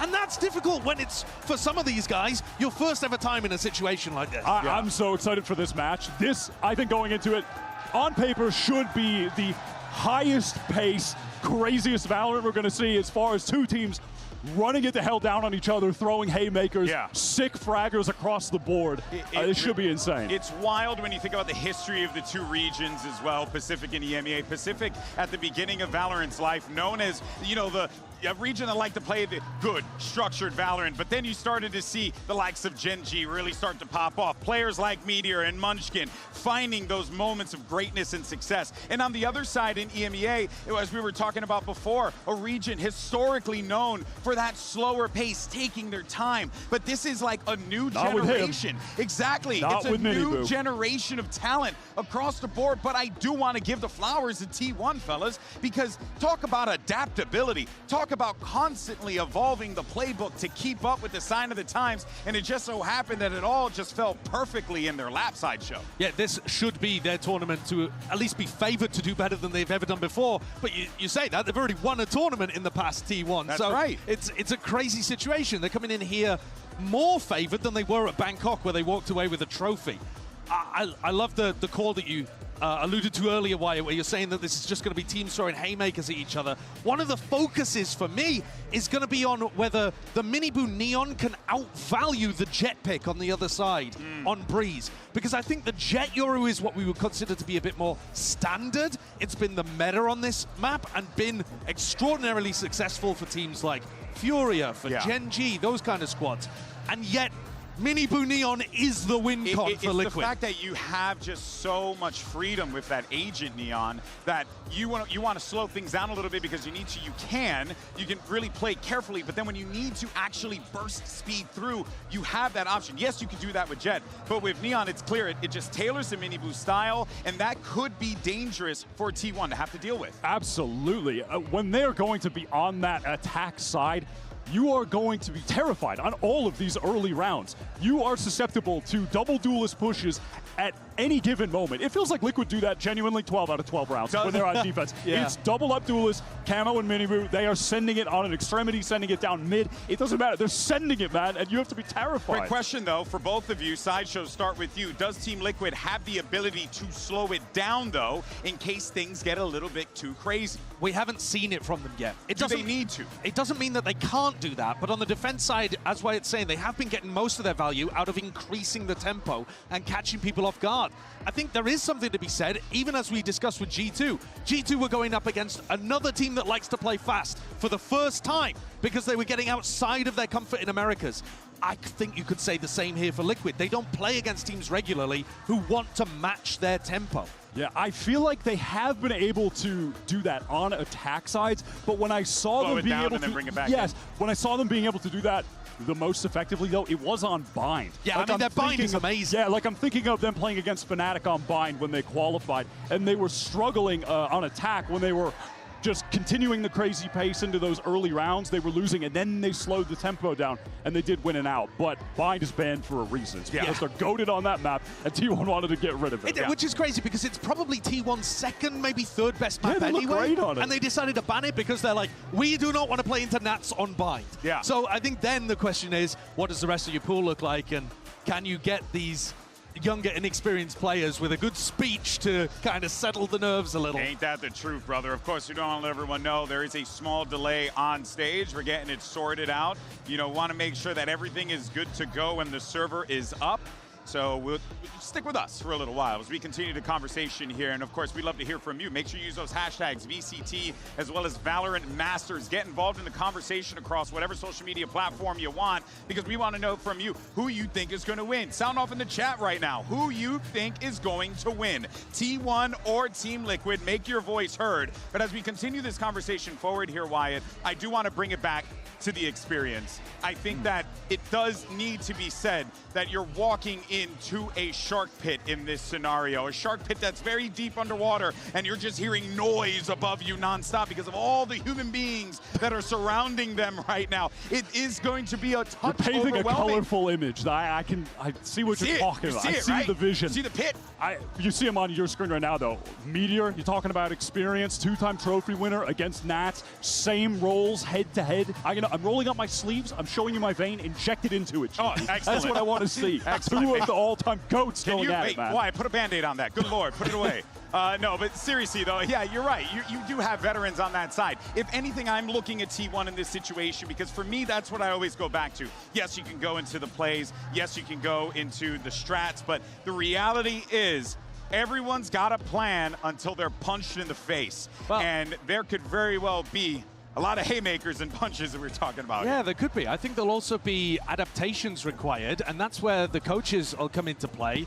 And this is a new coach compared to, I mean, if we're talking about differences compared to Bangkok, where they lifted the trophy, well, that was with Autumn, who's now coaching EDG. Oh, yeah. Now they've brought in KDG, who is a former Overwatch coach who's now joined the team, used to coach T1 Academy and had a huge amount of success there. Gets spoken of pretty highly here. And so I'm interested to see if that mix, alongside Munchkin, can give them some outs that they might otherwise have struggled with in previous tournaments. But I go back to it again. I think Team Liquid need to get onto a running start here on Breeze. And there's what you were talking about, Wyatt, the difference of the Jet and the Neon. They are on defense. It's time to run. It is time to sprint down the map. Works. And on T1 side, the Jet, I mean, always going to be awesome to see Buzz on just his OG agent where he made a name for himself years ago, joining up with DRX. Yeah, we are set for an absolute banger here. And like you said earlier, Nats versus Munchkin on the Viper. So you get that IGL head-to-head, experienced players, people that have been able to get a huge amount of value before. And Meteor, I'm sure, is going to be able to add a little bit of spice into the mix of that one too. Oh, yeah. It is. We'll pick up the Viper elsewhere, too, for like the direct head-to-head against Nats, which is sick. Yeah. And in terms of how the smokes work, the fact that Team Liquid are running the Omen gives them much more opportunity to increase tempo sometimes. With Paranoia pushes on defense, you can control a main with that. You can play on top of boxes that otherwise Meteor wouldn't have access to. So don't be surprised if Wayne ends up actually racking up some big, important rounds here. Yeah, does Wayne continue to have the clutch gene at his first Masters event? Does he carry that over? And at the same time, Izu, I think on the best run of his career, can he carry that over into this series off the back of a great kickoff? The stage is set. We are ready to go for the first pistol round. Let's have the casters who are going to call all the action. Here's Achilles and Paper Thin. Thank you very much, GB. Oh boy, what a series this could be. Already opened things up. G2 versus Paper X. Now T1 versus Team Liquid. The desk was talking about it. So much veterancy, so much experience across both of these squads. Who's going to come out on top? I have no damn idea, but I think we are in for one hell of a series. I am so stoked for this one. Some OGs of the VCT who squared off against each other all the way back in 2021 are doing it again. You know, Nats played Munchkin when Munchkin was on Crazy Raccoon. He played Fuzz and Stax back when they were on Vision Strikers. So things a bit different this go around, but it's awesome to see some of the old heads. That's straight into it. Izu off to the races, able to find Miniboo. Wayne at the same time, taking down Meteor. Kill going to be found on the extremities of both of the sites. But Purpo and Wayne doubling up here as Buzz and Izu now going to be struck down. Nats getting himself involved, and now it's just Stax.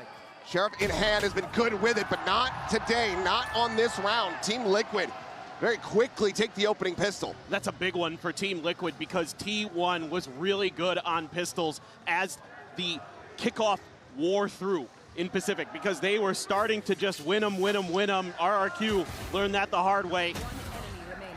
This right here is great. I mean, exactly what the desk is talking about. You're seeing them push extremities. You're seeing them be confident, take some of those one-on-ones. And sometimes Team Liquid will spread the map here on Breeze. They're not always just going to send it down. A lot of times they'll hold back, especially when they got better guns in hand, and try to take some longer range fights. This time around, just a little bit of a mid-push. Wayne trying to use the wall somehow. For some damage there. Sees the entry from the Jet. Camo here at backside. Will be able to take down Buzz, but does eat a good amount of damage. Purpo there covering fire. Able to find Meteor. Stack's going to be healed back one as Wayne will fall, but this widely should go the rest of the way for G1. But Stax again, last one standing.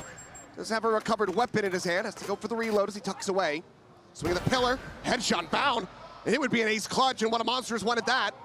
They're gonna face together, but Stax isolating and destroying! An ace to tie it up! Stax! What an unbelievable clutch! You have got to be kidding me! It's astounding. He has just been getting better and better. The beginning of kickoff for Stax was so rough. I mean, he had some real stinkers, to be honest. But that is vintage Stax right there. And the desk was talking about it, Wyatt mentioning how Team Liquid needs to hit the ground running. They do so with the pistol, but they end up jamming us. Stick right into the spokes of their bicycle. Falling over his Meteor now, trying to take this opening contact, but Miniboo, okay. On for his own, finds 2 kills as Buzz will fall. Munchkin able to recover the weapon. Juggling these back, getting him passed over. Spray takes Camo down low, 34 HP, Stax at risk. The drone gonna be going through, and Munchkin dead. Camo finds Stax, and oh boy, they're right back on the bike. And this time it's T1 eating the pavement, flat on their faces. Izu similarly needing an ace as we are already into chaotic territory.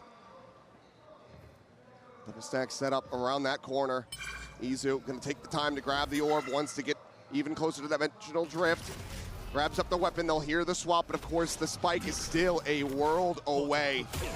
And clearing all these angles is impossible. Still does well to get the one, but it's gonna be a MasterCard thrifty for Team Liquid to trade it right back. And there you go, this is exactly what you're gonna get from Team Liquid in some of these rounds, especially on an eco. They're gonna wanna just stack up and hit the gas. And Miniboo, that is a beautiful flash to set him up too. Meteor tries to go wide and Miniboo's having none of it. Yeah, and the timing there off of the back of the drone. Let's go! Woo! Peeking those mics, but you cannot blame him. No. Excited to see it. As do we just continue this dance? This back and forth. There's a hero rifle here. There's a couple ultimates for T1. Exactly. That's what I was just thinking. I mean, I wouldn't mind seeing a drift invested into this round. See if you can get stacks that Hunter's Fury, get a kill, pick up another gun. Buzz has got that hero rifle. You can get some extra firepower on your way in. Absolutely worth doing, but I like as well what I'm seeing right now from T1, being a little bit patient, making sure that Team Liquid isn't going to double down on that aggression that we saw in the previous round. It's on everybody's minds, the way they've been playing recently, the way that they were able to use that aggressive style to get the 3-0 over Fnatic. And here we go, Buzz. Big entry coming up here, but they're going to hold the ult, it looks like. Yeah, winning forward. Not sure if he got the spot on the way, but either way, drops down off of the box, and Buzz turns back to be able to find that opening kill. Up and over the top of the half wall, Izu finds Camo, and I think it might be happening. Plant now to come in, Stacks. There is no deep flank. If he can get out onto a wide angle, that Hunter's Fury is open season. 2 weapons now recovered. Miniboo getting tagged. Trying to walk his way forward, but he's playing up close with this outlaw in hand. Well, Buzz just trying to continue to disguise this position at the wall. The swing in though, Buzz will be taken down. Purple with the elimination. So still just staying quiet, gone on red. Looks for the first, finds it, gets the second for the 3K, and the readjust for the 4th. As the pendulum swings, T1 ties it up 2-2. Izu has been incredible as of late. And his patience pays off. Buzz, a beautiful entry. That's exactly what you're gonna need here for T1. That selfless dive play, getting that first kill.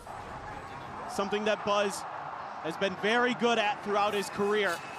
He's been very rock solid when it comes to internationals, very consistent in his play. And if this does continue, I mean, it's just a game of chicken between the coaching staff. Who decides to pump the brakes to try to get that second round consecutively?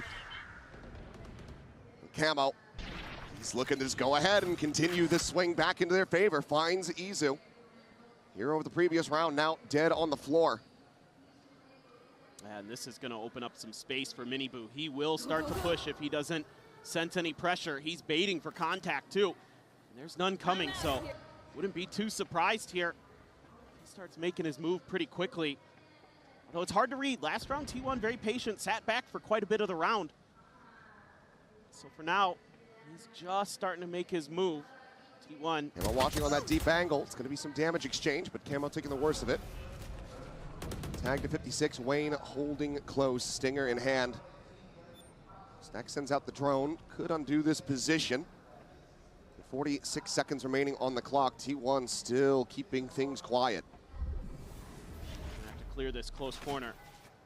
It's going to be the danger man is Wayne. Recon at the ready, Camo skirting forward, getting closer and closer. Trying to set up this 50-50 angle perhaps. Stars now being placed, looking for the concuss on the corner, the push coming in. Wayne able to hold his own for one, but Buzz turns back, finds that elimination. Now Camo needing to try to hold the line, but no, Purple arrives at Arches, finds Buzz, and it's just Meteor left to his own devices. The trade backs shall continue until morale improves as Team Liquid will get themselves a 3rd round win. This is just all off the back of that first pick. You get that kill onto Izu, and it opens up the match so much for Team Liquid, where they can just hold the line at those crossfires, even with the Nova Pulse to try to clear a corner. Still pretty clean there for Liquid to thwart the entry. So I think as T1, things are looking a little bit off kilter. You've had to rely on some pretty big hero plays to get where you're at. So they're going to be ready for this mid push out. This is pacey. Well, Meteor has been identified here, all alone, isolated, and picked apart. Miniboo finding the kill, and now Team Liquid very well know what is going on. It's just T1 putting themselves forward onto the B site. 4v5 at the post plant, and Camo does have that ultimate available. Hunter's Fury's gonna come in, gets the first hit. Munchkin getting tagged up, now at risk, just dancing around the pillar, but cannot escape. Nowhere to go. Meanwhile, 2 players playing from Arches. Izu finds the timing, turning back and catching Wayne off guard. Stack's in danger here. Is he going to be ready? Oh, no, not at all. That's now striking in from behind. Now it's just down to Buzz, and Miniboo arriving at the spike, turns back, gets himself the 3K, and at long last, the team will be able to win 2 rounds in a row. Well, I'm very curious, though. I wouldn't mind a timeout here from KDG for T1. The new coach steps in from their academy team. Tons of success in Korea did KDG have. He's been slowly but surely ramping up with this new team that he's joined. I wouldn't mind, yeah, a pause of the timer, and we are going to get it. To talk about this a little bit, I think you need to be a little bit more cautious of some of those entry angles. You got to make sure that when they're going to push down the extremities or through mid, that you've got some counter plays available early. You got to adjust to the pace a little bit here. Because I think part of the problem, if you actually go back and watch the last time Liquid played Breeze, they were actually a little slow. Like, they would take their time, especially in the first half on their defender side against Vitality. So I think maybe T1 expecting that you might get some of that same defaulting where they're just going to spread the map, you know, like one player up mid-nest, 2 players B site, 2 players A site, but they're throwing some trickery already. You need to make some adjustments quick. We'll see what things look like here, but as you can see, the weapons at the moment for T1. Not going to look to force up for anything too significantly. Could have the knives come in for Buzz. Showing that full armor for the moment. Looks like Stacks, decent amount of cash. Might be playing around with the idea of a hero rifle. See what they land on as we get ready to go back into the action, but this could be a very big turning point here for Team Liquid. I mean, you mentioned the Vitality series. We were looking so incredibly good, but then started opening the door a little bit, and Vitality nearly had squeezed their way back through to push that map to an overtime. They cannot afford to have that happen here. Ask any of the teams at these events, and they'll tell you that opening series is so damn important. It gives you so much relief knowing that you have that extra little bit of safety net beneath your feet. Yeah, and the confidence to just come in, get a good start. You know, for T1 as well, they haven't played a team that plays Neon on this map, so that's something they're going to be adjusting to. Most teams in Pacific favoring the Jet.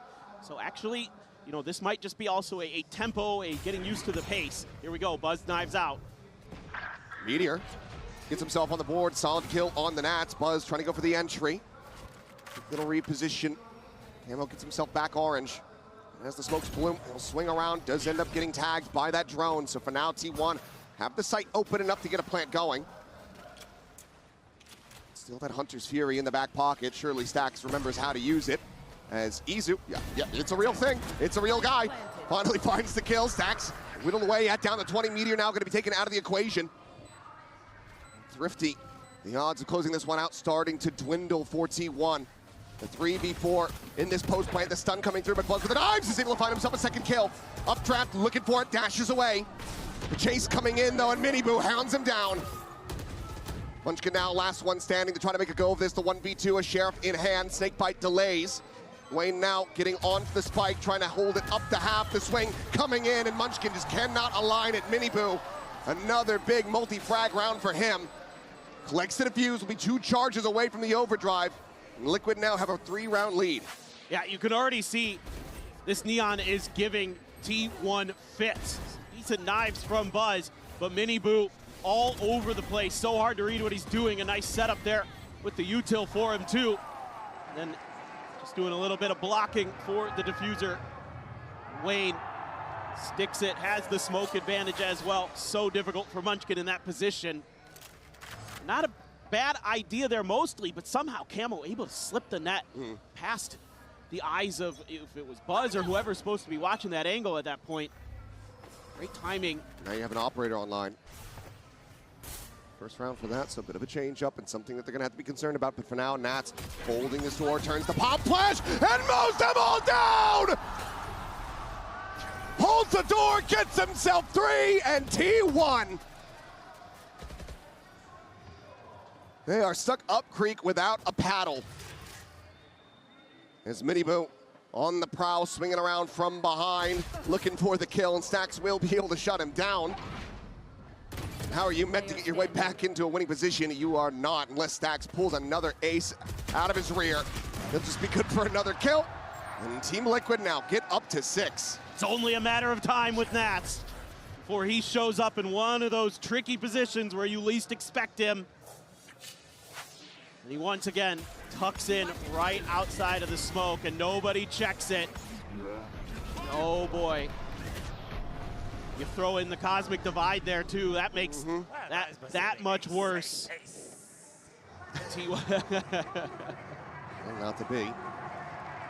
Love to see an opportunity for Stacks to use his ult, but he actually just hasn't really so had far, one. yeah. No. to you know, give him the benefit of the doubt there. But the joke will continue. It will. And, you know, I'm sure it makes Sliggy smile. A pain smile, perhaps, but drone forward, Stacks spotting out Miniboo.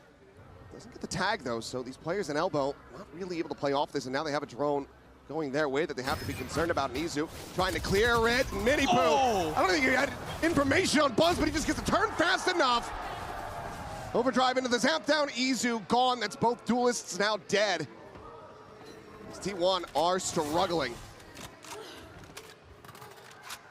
They both lobbed in. Stacks on the swing. Will be able to find that kill at range with the stinger, but Purpo lurks forward, gets himself underneath the pillar in mid. Meteor gets caught completely off guard. It leaves now just Stacks and Munchkin.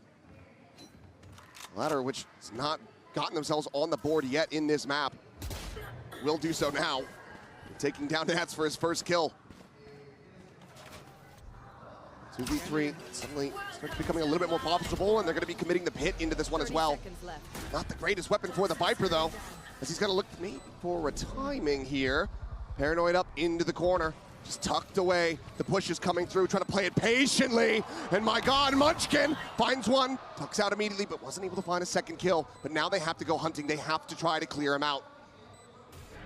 Flash, he just fully eats this thing. It takes a little while, but Camo eventually is able to find it. Does he have the shock dart set up? Knows that he needs to try to isolate this. Will just go in for it, but it's already held up to half. Cannot find him with the second, cannot get him with the third. Stacks has his work cut out for him now. Trying to isolate, gets the diffuser, but cannot get them the round win. Close but no cigar. Team Liquid lock up a lead at the half. That's a painful one. T1 is going to invest a couple big ultimates into that odd man situation to try to make a go of it. They almost get it done. Munchkin maybe a little too patient. So Buzz shoots at him, and Miniboo just turns on a dime and takes him out. He is absolutely feeling it. Just great cover here. That's a toughie for Stacks. Could have tried to bounce the shock darts there off the wall. I thought that was going to be the setup, but yeah. Goes in for the Hunter's Fury and only finds the one tag. Unfortunately, it's just a little bit too late. Maybe some miscommunication and apprehension about whether or not they wanted to try to invest that second ultimate in. They do, and they pay the iron price for it. Like this from T1, taking your space quickly. At least get into the post plant. Still got to worry about that op though. Miniboo. Great angles to use. Oh, and Izu's just dead right there, center pyramids. Solid cleanup, looking for another, and sees Buzz, but Buzz punching back just a little bit faster. Finds the headshot, so up on the floor. Drone will get the spot, he repositions. Sliding away, but maybe a little bit closer than he could anticipate, but yep, the flash in, plays it in beautifully. So Munchkin's able to find one. Meteor now gonna be taken down. Munchkin gone, it just Stacks once again, asked to be the hero.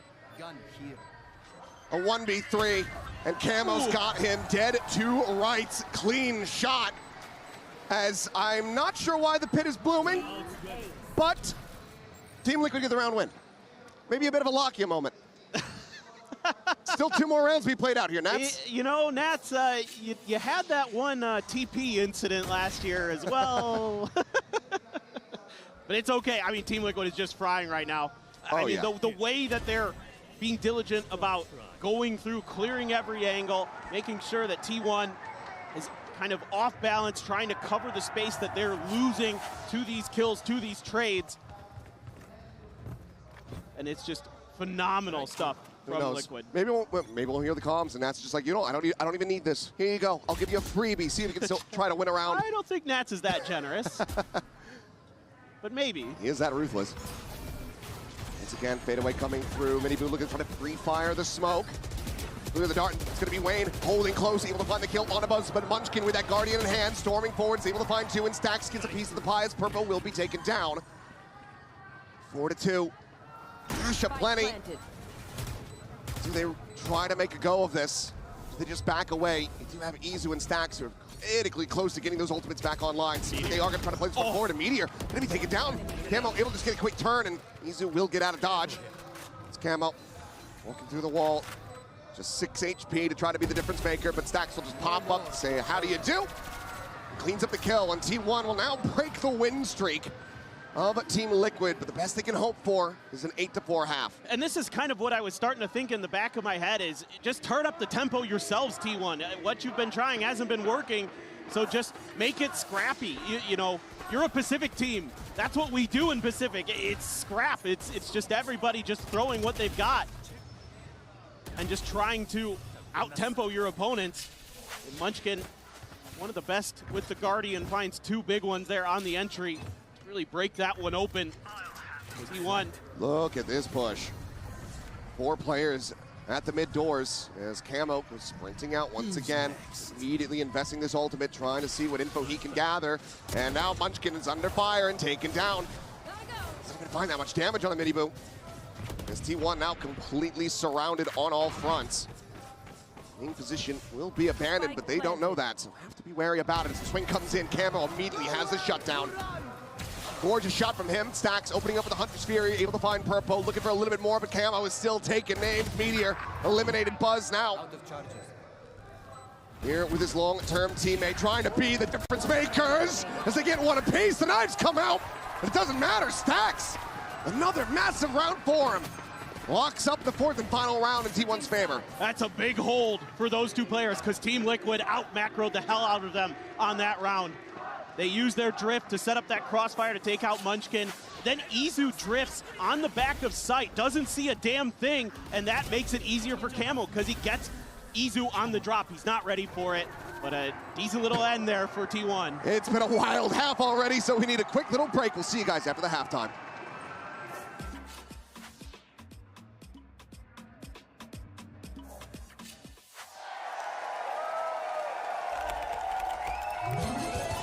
Red Bull gives you wings.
Back and about to go into the second half of Breeze, our opening map in the second series of the day. And right now, Team Liquid, a healthy lead. 8-4 over T1 after some insane back and forth across the opening 4 rounds. T1 barely able to scrape together those final 2. Yeah, now you got to be kind of wondering if that was enough, and it doesn't get any easier. I can tell you what isn't enough right now is the impact that we're seeing from Meteor. Right. 1-11-1. This is completely unorthodox for a player of his caliber. 2-time trophy winner and MVP in one of those tournaments. Right now, we are not seeing the steady impact from him. Perhaps we'll see some more of it from this Astra on the defender side of the map. It does feel like if T1 want to wade back into this, they need Meteor to start stepping up. Because I'm a Stax believer, but seeing Stax at the top of the standings is certainly not a great indicator. It's not for T1, no. You don't want to see Stax there. You want to see Izu, Meteor, those 2 in particular. Going to be doing a lot of the heavy lifting. Quick entry here for Mini-Boo. Slide across. For a catch, and Izu will be able to outdo him in the end. Meteor, clean tap. That's exactly what we're talking about. Going to be looking for some more, but Buzz will take it away. Spike down A. This is great for T1. Just winning some big battles. Meteor so clean on that first shot. Nats' turn up to bat. Spike still out in the open. Meteor shifting over, getting tucked away into that cubby. Stax ready to counter swing. Purple Catching a glimpse, seeing the enemy jet. The scale forward comes in, and Nats cannot get the flick across. So a flawless pistol for T1 to try to jumpstart the engine. Feels much needed for them, but is there just going to be some more thrifty shenanigans? I think if anybody can do it, it's Team Liquid, that's for sure. It's going to be interesting what T1 wants to go for. A couple, this can't be all they're going for. 3 sheriffs and 2 marshals? Surely not. This is paltry. It is. A very light buy. Extremely. Especially on this map, you know, you've got such long ranges to work with. Okay, sure, why not, Munchkin? Finds one. Needs a lot more of it, though, and we'll be able to fish for a little bit of damage on a mini boom. Spike planted for Team Liquid, however. Like to try to clear things out around the back, and Izu has that Marshall in hand, puts it to use as Nats gets taken down. Double stack within the smoke. Now gonna be taken out, and Munchkin, what in the hell? Fastest hand in the West. Just suddenly massacres 3 players. And it's gonna be a flawless follow-up to a flawless pistol. And T1 are now 2 rounds away. Oh, and they're just swimming in cash. Thanks to the gunslinger here. Oh my. Woo! That looks like a gameplay trailer moment. Oh boy. And that's just crazy, the bonus that you're going to be able to bring. So you're basically buying into this bonus now. A Bulldog for Stacks, everybody else, guns, even full armor for Munchkin after that big round. So this gets interesting for Team Liquid. Looking for the entry, fast lane, set up, mini boom. Sliding his way in, but Stacks finding a timing, peeks out of the smoke, is able to find one. Izu at the same time taking down Wayne, but not before Buzz gets eliminated. Fish a little bit harder, eventually are rewarded. The Sova now gone. As Izu had control of A main, but actually just TPs back across, and now he's quite far away. Meanwhile, Meteor is trying to flush Nats out of this position, and he cannot. Holds the bridge, drops down, challenges out towards Sands. Izu will be able to take him out, so a 2v2. T1, they still have to clear a multitude of angles to try to figure out where these remaining players are. Not much time to work with. No, it's getting away from them here a bit. Munchkin, the dodge out on the relay bolt, but the time seems like it's already going to be gone, and there's the kills coming through. So Team Liquid able to deny the bonus conversion. Does end up costing them a couple players.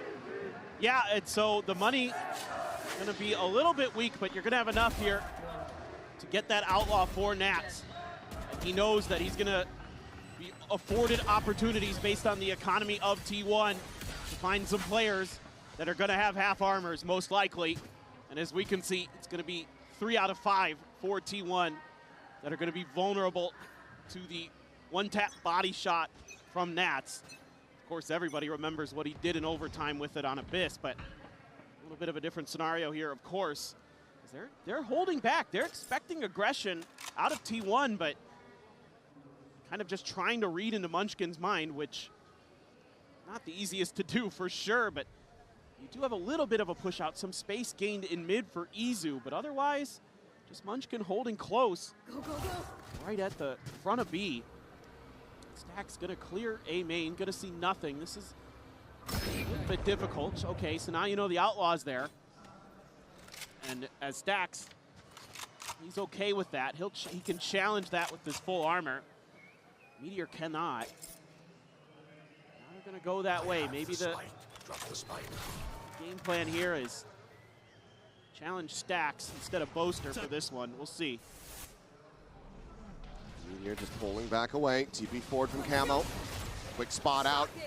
Nibu fearlessly charging forward, taking this space. At backside, Pop Flash going to be sent down. The drag across is going to be found. Izu and Meteor both fall.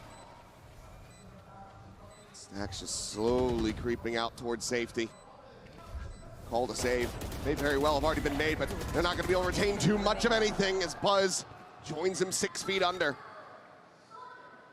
Just Munchkin, maybe to try to go for some exits if he wants to hold on to the judge. Get tucked away alongside the doors. See if anyone falls for the trap, but it seems like the answer is going to be no. The Team Liquid, 4 players still alive, moving up to double digits. This one is a bit of a head scratcher here for T1. Again, all really grouped up there behind the box at A. I think that's not a position you want to get stuck in, especially against the Neon. You got to give the Neon a little bit of space to get the trades. Don't want to let it just slide right by you. You know there's going to be another player coming in behind, or from another angle from Camo. And Munchkin took forever to start making his move on the other side of the map. He was waiting in that door for quite a while after that execute began. Just never really found his groove, I guess, but he's going to have a rifle. Buzz is not going to be able to buy anything here. He's going to be the lone defender. Gives himself the best weapon to try to make a go of it. Well, won't get a clean tap. Wayne taken down, now just sliding back, quickly repositioning as Purple trying to find the kill, but Munchkin does manage to persevere. Narrowly at that, but 36 health remaining. Keeps himself alive. There's no real safety to try to push out and get those weapons, so for now, T1 still are operating with very weak weaponry. And that's who's been spotted now. Has to jump out. Nats has to clear this space to make sure that T1 cannot get these guns. Scale forward, Miniboo trying to find it. Will be able to clean it up. Nats with that outlaw. Aligns the shot onto Stacks. Meteor looking for the catch. Gets a couple tags, but just cannot confirm it. Camo still standing. Now a player advantage in the hands of Team Liquid. Sprinting towards this A side of the map, which just Buzz, just with a classic. Camo has been incredible. He is so comfortable on that Yoru. See it all throughout kickoff in EMEA. Him and Martine, so strong on this agent. Let's see if Buzz can do any more damage, but he seems very concerned about a lurk of some kind. You're always wondering in the back of your mind, where is Nats? But he's on site. This should just come down to what kind of damage can T1 do, I suppose.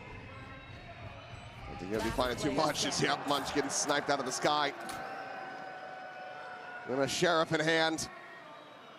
Will Buzz even be able to find a target? Camo would get taken down to one shot. He's dialed in on this angle, however, has that Vandal. But never mind, TP's over to back sight, so not going to be giving him the opportunity, it would seem. Speed Buzz for a peek and a death into the spike as he tries to find Miniboo, but it's just a bit too elusive. Team Liquid continuing upward. 5-round stretch lead, just 2 away from closing out their pick of breeze. It just looks so comfortable. The way that they can just take space, they can play for the trades. Miniboo there just pushing up mid. Nat's going to re-clear. Stack starting to think, okay, maybe I can go for one of these guns. Maybe they're going to go the other way, or I can have a moment after Izui gets killed. It's just not going their way. So now as T1, you're going to take a timeout to consider what you can do to slow this momentum down from Team Liquid. And I mean, in some ways, you either got to start thinking, you know, play for retake. You are going to be having the money there with Buzz only going for the classic to get into the operator. So that's another potential, you know, boon you're going to have behind you. But I don't know how much of a difference it's going to make. It feels like right now it's just Liquid can just run at you, so you got to give them that space almost and try something a little bit different. Try to set up for some early lurks or flanks if you can. And I mean, again, going back to the win condition here for T1, it's Meteor not finding that stride still. Has only added 2 kills since Hard the to half. believe. Yeah, very unorthodox, very bizarre to see. Needs to find a step up off the back of this timeout if they want to try to take this breeze away from Liquid.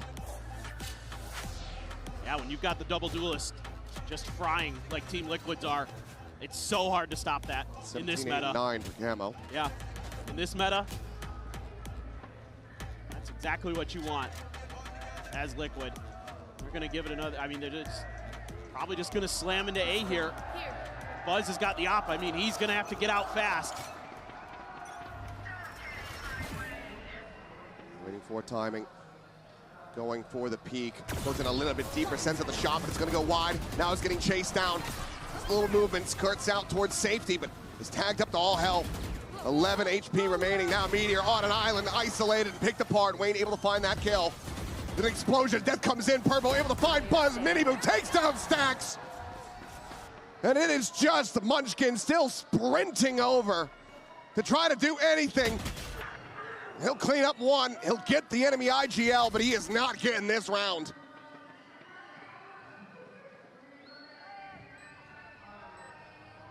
Miniboo happily takes the off, and he will put them down with it. 12-6, Team Liquid looking alive and well, looking well refreshed here at Masters Santiago. Yeah, and it's Miniboo. It's this Neon that is the difference maker, for sure. You've never seen much from T1 in terms of being able to slow it down, being able to stop it, something they struggled against Nongshim with in Pacific. And Miniboo is also just an absolute menace on this agent. He is just breaking ankles, and T1 can't keep up with the pace, can't keep up with the speed. And it's an accoutrement of weapons, and of course Nats wants to grab the Outlaw. Everybody vulnerable to it. It's Isu, the first to fall. Purple collecting that kill. The scouting continues, Shorty in hand. Meteor is tucked here within the smoke, is looking for the kill. Will be able to find the one, but cannot get any follow-ups. Nats flushes him out with the Shorty. 3v3 as the dust settles and the spike gets planted. Wayne finds a headshot, falls low on HP, but still gets the better of Buzz. Tag reveals the reposition, he drops down. Now he's gonna be sending out the ult. Munchkin able to find the one, Stacks for the kill on the Purple, and it seems like maybe yet still some fight here for T1, but Wayne, can he make it happen? Just enough around the corner to not be able to get the shots through. Stacks will continue to excel for T1. They will keep this map going at least for another round. Still doesn't feel comfortable for T1. This time, you know, a few kind of cheeky positions taken, hidden behind the smoke. That's just running with the Shorty at him. I absolutely love it, but, you know, Meteor at least able to get one kill in there to slow things down, but this A site has been absolutely brutalized. Meteor in particular has been dissected. Not something you would expect. Oh, he's, I mean, gone beyond pie at this point. Yep, it's not great. It's going to be potentially difficult if you get into the post plan here with Nats having the pit too, and it's just Munchkin alone. Once again, the try to delay, pushing forward, getting spotted, and Nats is the one to collect his head. Izu here, looking to try this back, and what a flick to find Miniboo. Hunter's Fury able to find Nats at the same time, and Purple still here, still fighting. Tries to keep them in this to bring this map to an end, but as the smoke dissipates, Buzz will be able to collect it. Now it's all on camo, 40 HP, and a dream that he will have to carry over into the next round. What a play from Izu to find those two kills. T1 trying to march their way into an overtime, but it's still 4 rounds away. He's just gonna swing out a little bit. And it's the transfer there, the flick onto Miniboo. I mean, he might be the best transfer shooter in the world. Yes. No, just think about some of those moments that he's had, especially on Abyss, man. But that was a map saver right there, and it's going to force a second timeout, or first timeout, excuse me, out of Liquid. Yeah. Never felt the need to pull the trigger on a timeout, despite that early back and forth. Plenty of trust there, deservedly, from the coaching staff. But now T1 starting to nip at their heels. Money starting to get whittled away at for Team Liquid. They want to just bring this one to a close, because as I mentioned before, that Vitality series, that run back, that how Vitality got so very close after, what, a 9-3 half, something to that effect. Maybe 12-3 scoreline at one point, if memory does serve. It ended up getting very neck and neck, so they want to try to just go ahead and seal the deal. Yeah, and I think now you could start trying some different stuff as Team Liquid, because, you know, you've just been able to deathball at T1 and run them over for so many rounds, 4 rounds in a row, and finally T1 is able to, you know, get some of those site anchors into positions where they can at least get the kills, you know, get traded out before they get taken down. Don't give Team Liquid those numbers advantages, and then it's quick rotates as well from the rest of T1 to get there into position. to disrupt the plant from Team Liquid. So now I wouldn't mind seeing you spread the map a little bit. Try to set up Nats for some lurks. Try to work some space. See if you can find a freebie opener and then change directions or something like that. Keep T1 off balance. Seems like they're just going to go for maybe some pace here. 4 players, Nats alone in mid. Fight going to be lobbed in. Just double walk from the duelist of T1 over towards elbow. Miniboo again, just disrespecting this util at the front. Oh, yeah, caught a glimpse, finally registered it. Now looking for the kill. Gets the headshot through the wall. Munchkin, still somehow alive, manages to fight back for a kill on a camo. Push out of the smoke, Bud's going to be taken down. Izu only able to find the one, and now it's a player disadvantage as stacks will fall. Nats on that late lurk, catches him off guard, and Meteor would basically need to double his kill score to keep them going. The spot him to 1. A clip onto Wayne's head, a pounce of the poison orb that didn't go exactly where he wanted, but it's going to be a pit to bloom forward. Ring around the rosy, catching a glimpse, but opening up with the shots, and now he gives away his position, and Wayne is encroaching. The kill is found, the map now finished. Team Liquid taking down T1 here, 13-8 on Breeze. Yeah, this neon aggressive style for Team Liquid continues to find success, continues to pay dividends. Miniboo had a stellar map, 20 and 15 there, but breaking ankles, creating space, giving problems for T1. A massive win here for Liquid, but can they close it? We got T1's pick of split coming up next, so don't go anywhere.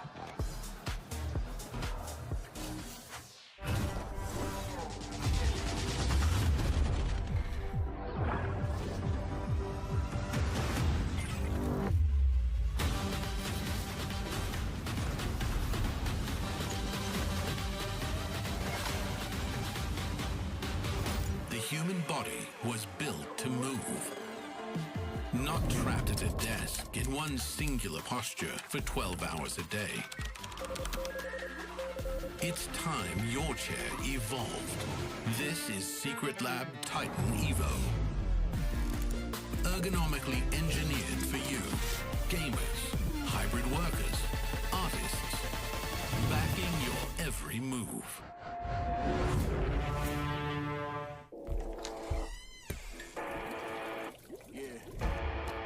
Let's go.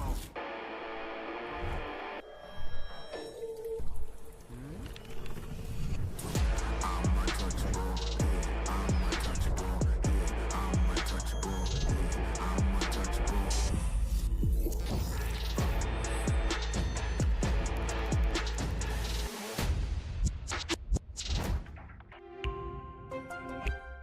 One man army.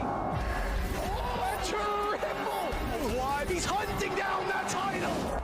The time to write the next chapter in the esports history books is finally here. And they fold it in his hands yet again. Steps up to the plate, and he could knock this one out of the park. Now they shall be engraved alongside the greats.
4. La para de la menor es la